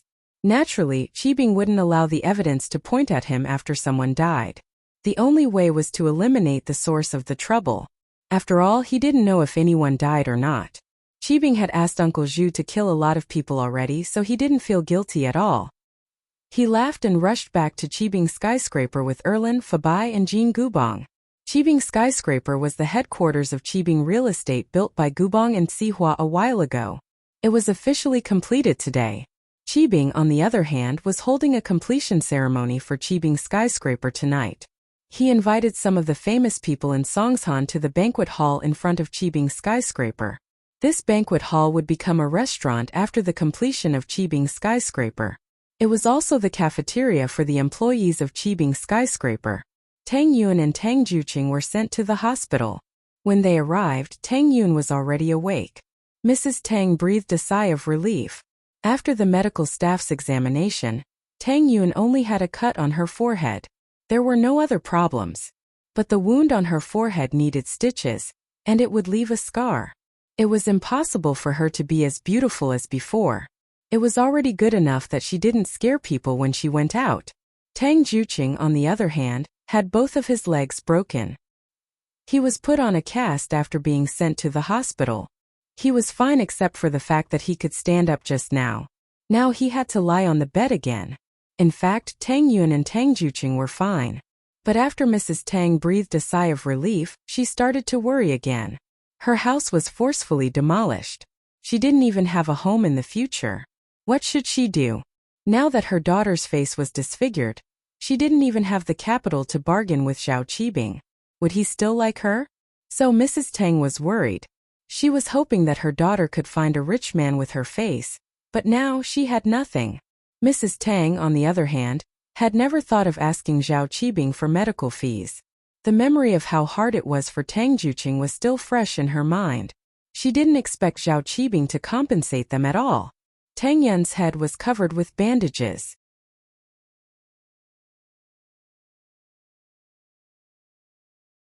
She stared blankly at the ceiling of the hospital. Wouldn't she be pretty in the future? Was she going to become an ugly monster?